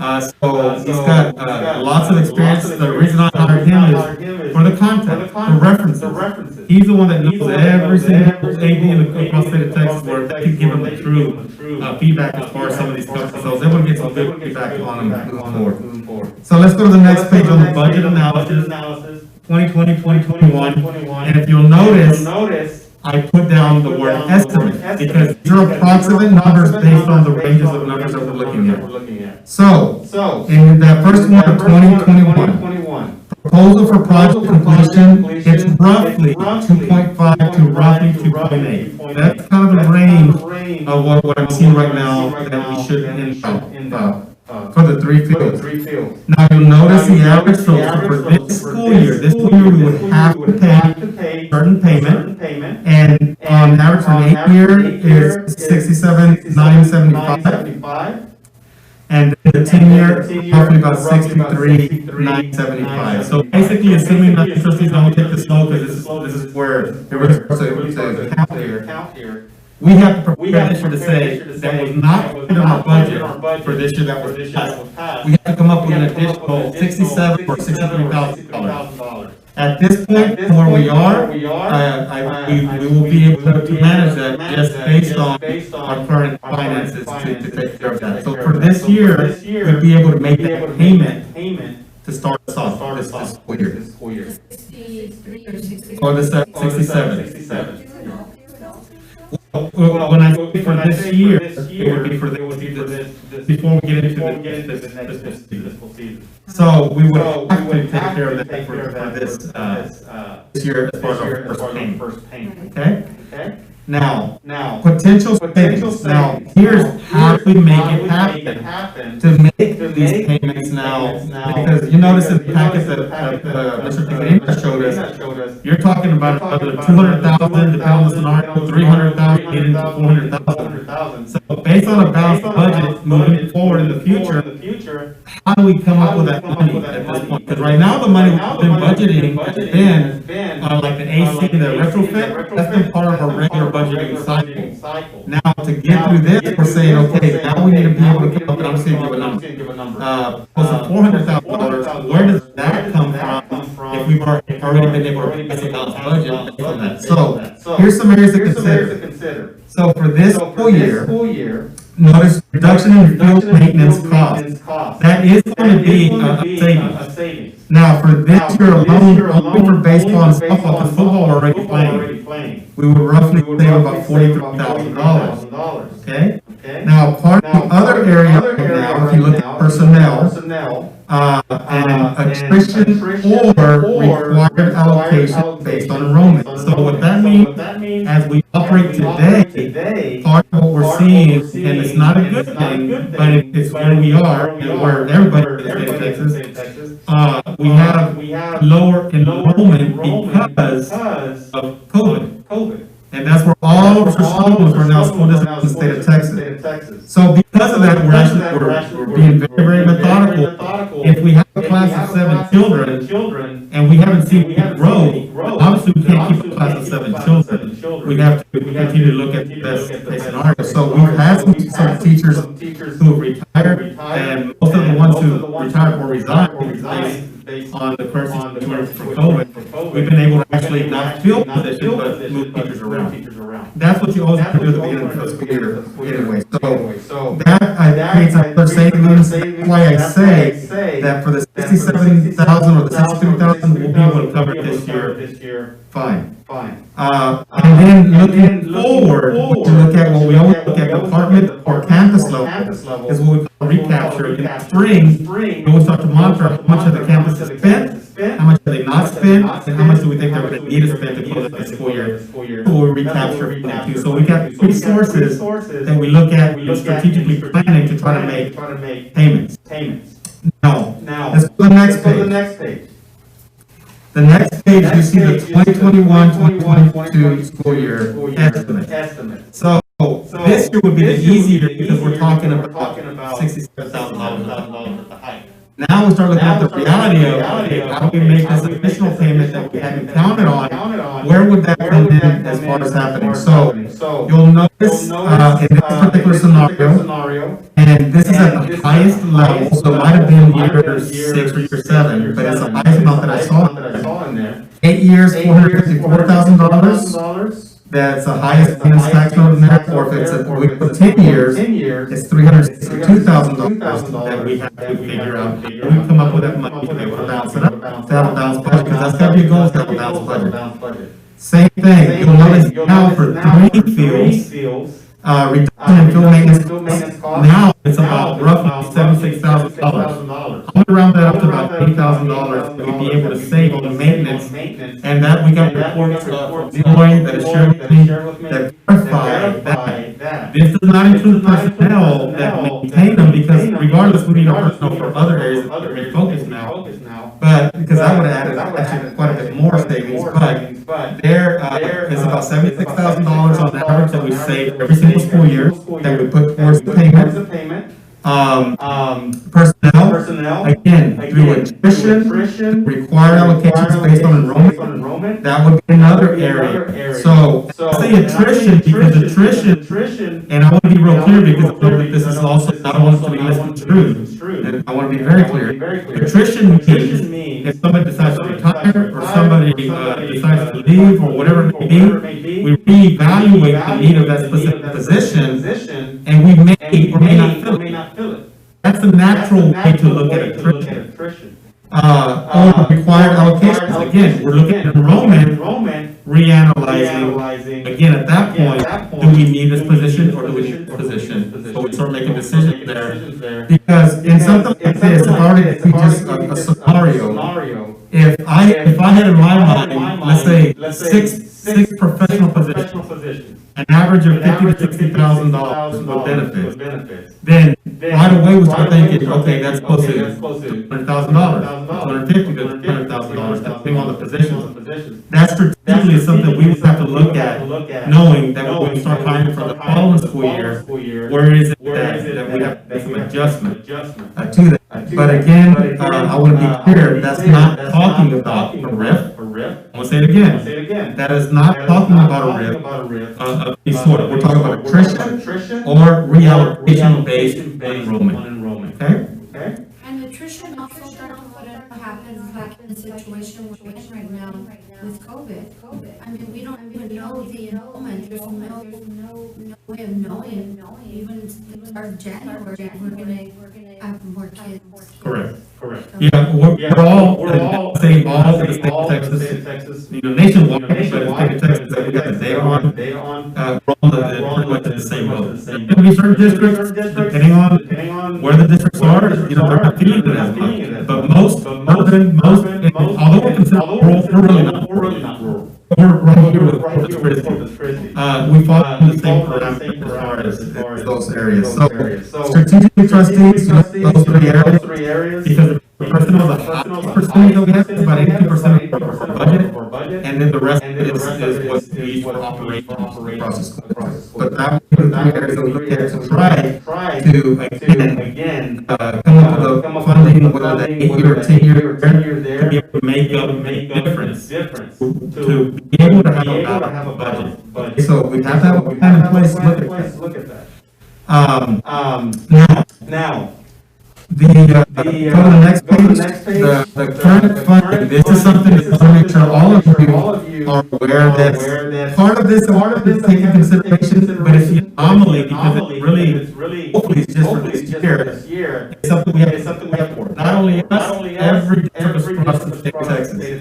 And that's the average daily ADA. Now, the way that we set up budget, and Nina is spot on, every year that she's set up the proposed budget based on the projections, very, very close to it. Unfortunately, this year, because it's an anomaly, we don't know as far as the amount of kids coming back, as far as we projected. But you know, right now, we still have 50% right now that we should have back. We still have trying to fill the fields in certain areas. But the good thing is, as long as they're participating from home, they're still counting on ADA. But the commissioner basically said that for the first 6 weeks, you would do what's called hold harmless. Hold harmless meaning that we're going to take the past 3 years for the first 6 weeks, and we're going to let you get your funding the same way. So what happened last week, and I'm going to bring this letter to all of the trustees, and I'll just help me on this case as a school district. I would write a letter to the commissioner, basically stating, please continue to review accountability, review funding, review because of a situation. It's basically advocating for our district. There's other districts around the region that also send the commissioner that, and trustees signing off on it, show that, hey, we need your help. Continue help. Luckily, last week, we got great news, extended it 6 weeks to hold harmless to an additional 6 weeks. So now that's impacted because the worst case scenario is this. If you see your red folder,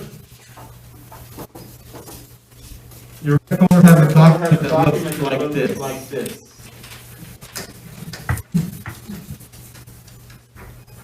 Okay. Now the title of that paper is Projected ADA 2021 as a 928 enrollment. All this means, trustees, is here, and I'll just go through the lesson of it. So basically, when we have projected budget, the commissioner of the state says, okay, Rocktown, you should get this much amount based on your projections. At the end of the year, what happens is that we go through what's called a sell-up phase. Basically, if we under projected ADA, we settle up with the school, with the state, and we have to pay back a certain percentage. If we improve our ADA, guess what? They still owe us more money. The goal is to try to at least be even, so we don't have to pay anything, and hopefully at least come out even there. This is, I say anomaly because everyone's living through COVID right now. Previous to the third, this is what he announced last week, we had to settle up $771,000 at the end of the school year. If we continue this trend of ADA, basically the students are not responding or not coming back. Now we have 150 children still identified, 170 kids. We identified already in pre-K 3 classrooms worth of students that we didn't get back right now. And those little pre-K 3s, pre-K 4s, we see where we have 3 additional teachers just below enrollment that we're able to use in another grade level of vacancy. That's where we did some of the allocation.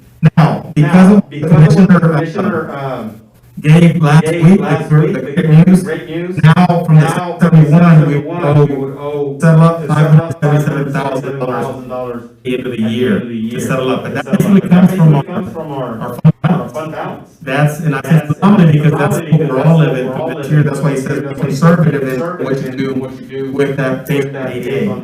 Now, he did state though that in January he's going to evaluate to see where we are as a state moving forward. So this is just for you to keep in the back of your mind. This is something that we have to know that this may be coming. We just don't know until we get to that point. But this is something that we have to look at. Now, the other areas as far as and just for your information, there's athletic field, this is as far as how much he's saving from having the maintenance portion of it, so it gives you an idea of the breakdown as far as how we save that. So trustees, on that last page that I read to you, the Commissioner of Education reviewed in January, we hope, and letter of advocacy, we all continue to advocate. I hope that he continues to work with the school district to make sure that public education remains strong as far as our funding is concerned, and we don't have to pay, in this case today, $177,000 back, settle up. I'm hopeful that we'll continue to see as much as we work with this last year, continue to go, none of us know. We're going to do our part, make sure we're knocking on doors, make sure we're making phone calls, make sure that our ADA, that we can get it up to where it needs to be. So that's good, and we're going to continue in that part of it. But, for us, trustees, I just need to make myself clear, is because within this project, we have a new payment that we have to look at. The strategy behind that is reduction in maintenance costs, personnel through attrition, or personnel through allocation based on enrollment. That's the stance of the school district is moving forward right now to be strategic, and then of course, any type of recap that we start looking at for the spring to be able to make help us out and move forward with that. To be able to do it walking with a balanced budget. Are there any questions? I guess the only question I think I should ask you, have to do with the revenue coming in from taxes, based on every year taxes literally go up. And, I just don't know if that also can be an area to consider, the revenues going up annually. That could also subsidize where some of they could come from to pay this new debt. Part of that is like, for example, and I think that you made a wise decision helping out the community. Even though the property tax, you don't have to, property tax is going up. But you as a board trustee did adopt a little bit over a 2% reduction. And now, sometimes the school districts will do because they won't take a reduction or just where it's at. And that starts to create a certain level of where it turns a little more funding that comes back to the school district. I think that it was wise that you're thinking about the community and you reduce it. I want to say it was about 1.3 or almost 2.5 cents per every $100. Again, and that can put the average car here is about 8,000. It definitely helps out the community and going back. But we went down at the city. I don't think they raised their tax rate either. Their tax rate. I don't think they did. I just think, I sure would like to know that grant where there's homes that are being built. Well, the value It doesn't mean the tax rates that we implement went up. We lowered ours, by the recommendation of the state. But as far as the value of properties just going up, that's the appraisal district. You know, so unless people start protesting their taxes and the values are where they are. I mean, people are already getting their new property taxes in the mail right now. And we had to clarify, even when we posted ours, you know, water tax going up, it's not that we raise taxes, it's just property value went up. But we did as a board, about the community, we said, well, we're not gonna keep it at that rate, we're gonna at least reduce it, that's what you reduced, you adopted a little bit over almost like 2.5 cents. You know, I believe it's in the same percentage as this year, from what I understood. They didn't raise the tax rate. I just think the property values are going up. And that's what I'm saying, if, you know, there's a way to project what they're gonna be, could you project what they were? I mean, you can see the projections from previous years, or what the actual values, and then now we'll see how much are they going up yearly. You'll be able to know by this year, but where the value last year, how much revenue we got in. This year, the value is higher, so how much revenue we're getting in. I mean, we must be thinking, we pointed that out for us here. He pointed that out on the column, 667,000, yeah, 667,000, no, is it 667,000? Taxable valuation. So that's already giving us, Nina, can you tell us a little bit? I'll address that. On July the 25th, they certified to us our value, and the 2021 budget, property values were based on that certified amount. I anticipate what our collection is, but he has to certify what our values are. And that's how we build this budget based on the certified property values. And that comes from the tax office. Yeah, the tax office. Okay. Is there anything you need to clarify what I stated today? Great. Yeah, I think you have any questions? No, I just think Dr. to kind of know that he didn't raise the tax rate, didn't go up. It's just the value is going up. So I think people kind of themselves or talk to the tax office. You don't see that your property value that they are assessing. But you're the board, so you chose to even reduce that. Almost 2.5 cents. So in moving forward, this is what we decide, or decide to hold on in this direction. We'll have to kind of help a little bit, but again, we'll start looking to see where it's at. Ultimately, moving with this project, obviously, the community, but definitely, I think they appreciate it and happy to see something like this happen. And I'll tell you right now, these companies, they're looking for major people here because of our sports program. So once you get the amount you got to then Nina, you'll know, I mean, you'll have an idea, recommendation. Yeah, I'm gonna be pretty busy actually too. Leroy and I are pretty involved in this process as well. The next couple of days, just finalize, this is basically, let me put it this way. I have a card, I do all the whistle, looking at it, and assessing it. We can't overdo it. That's when that came out, that was a high-end, initial proposal, what it could look like. I think more realistic on the necessity of what we have. Probably in that range of 2.7, 2.9 high end. It's kind of like what I'm seeing numbers wise. Now what it is finalize the proposal to where I can report and say, look, this is your basic design, this is designed with these features, this is gonna run us roughly about, I'm gonna say, estimate $28,000, $28 million.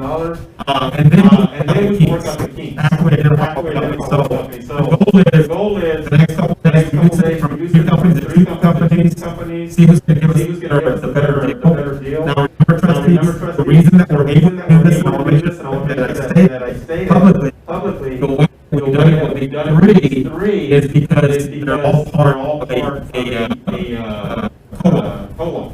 And because we're part of a co-op, they've already been vetted. So now it's our job is making sure when they're service, that's a big one. You don't want a company to come today and tomorrow. You want a company, and all 3 companies, I think that their reputation they've been pretty responsible. So the quality of the products, they're all going to have their own products now, it's just finalizing. We've had a chance to feel, we've had a chance to feel as well, so get some good perspective as well. Okay? My goal is the next couple days, hopefully down, but that's my goal, that we'll shoot for. Okay? And I'll give you an update. Well, that's what I'm doing, working on the next 2 days. But that's my goal. Right now, number crunching and pushing it.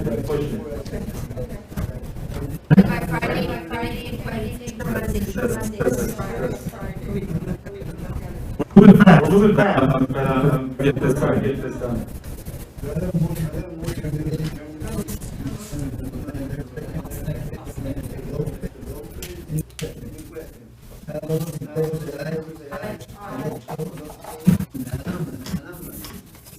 Trustees, general information, worst case scenario,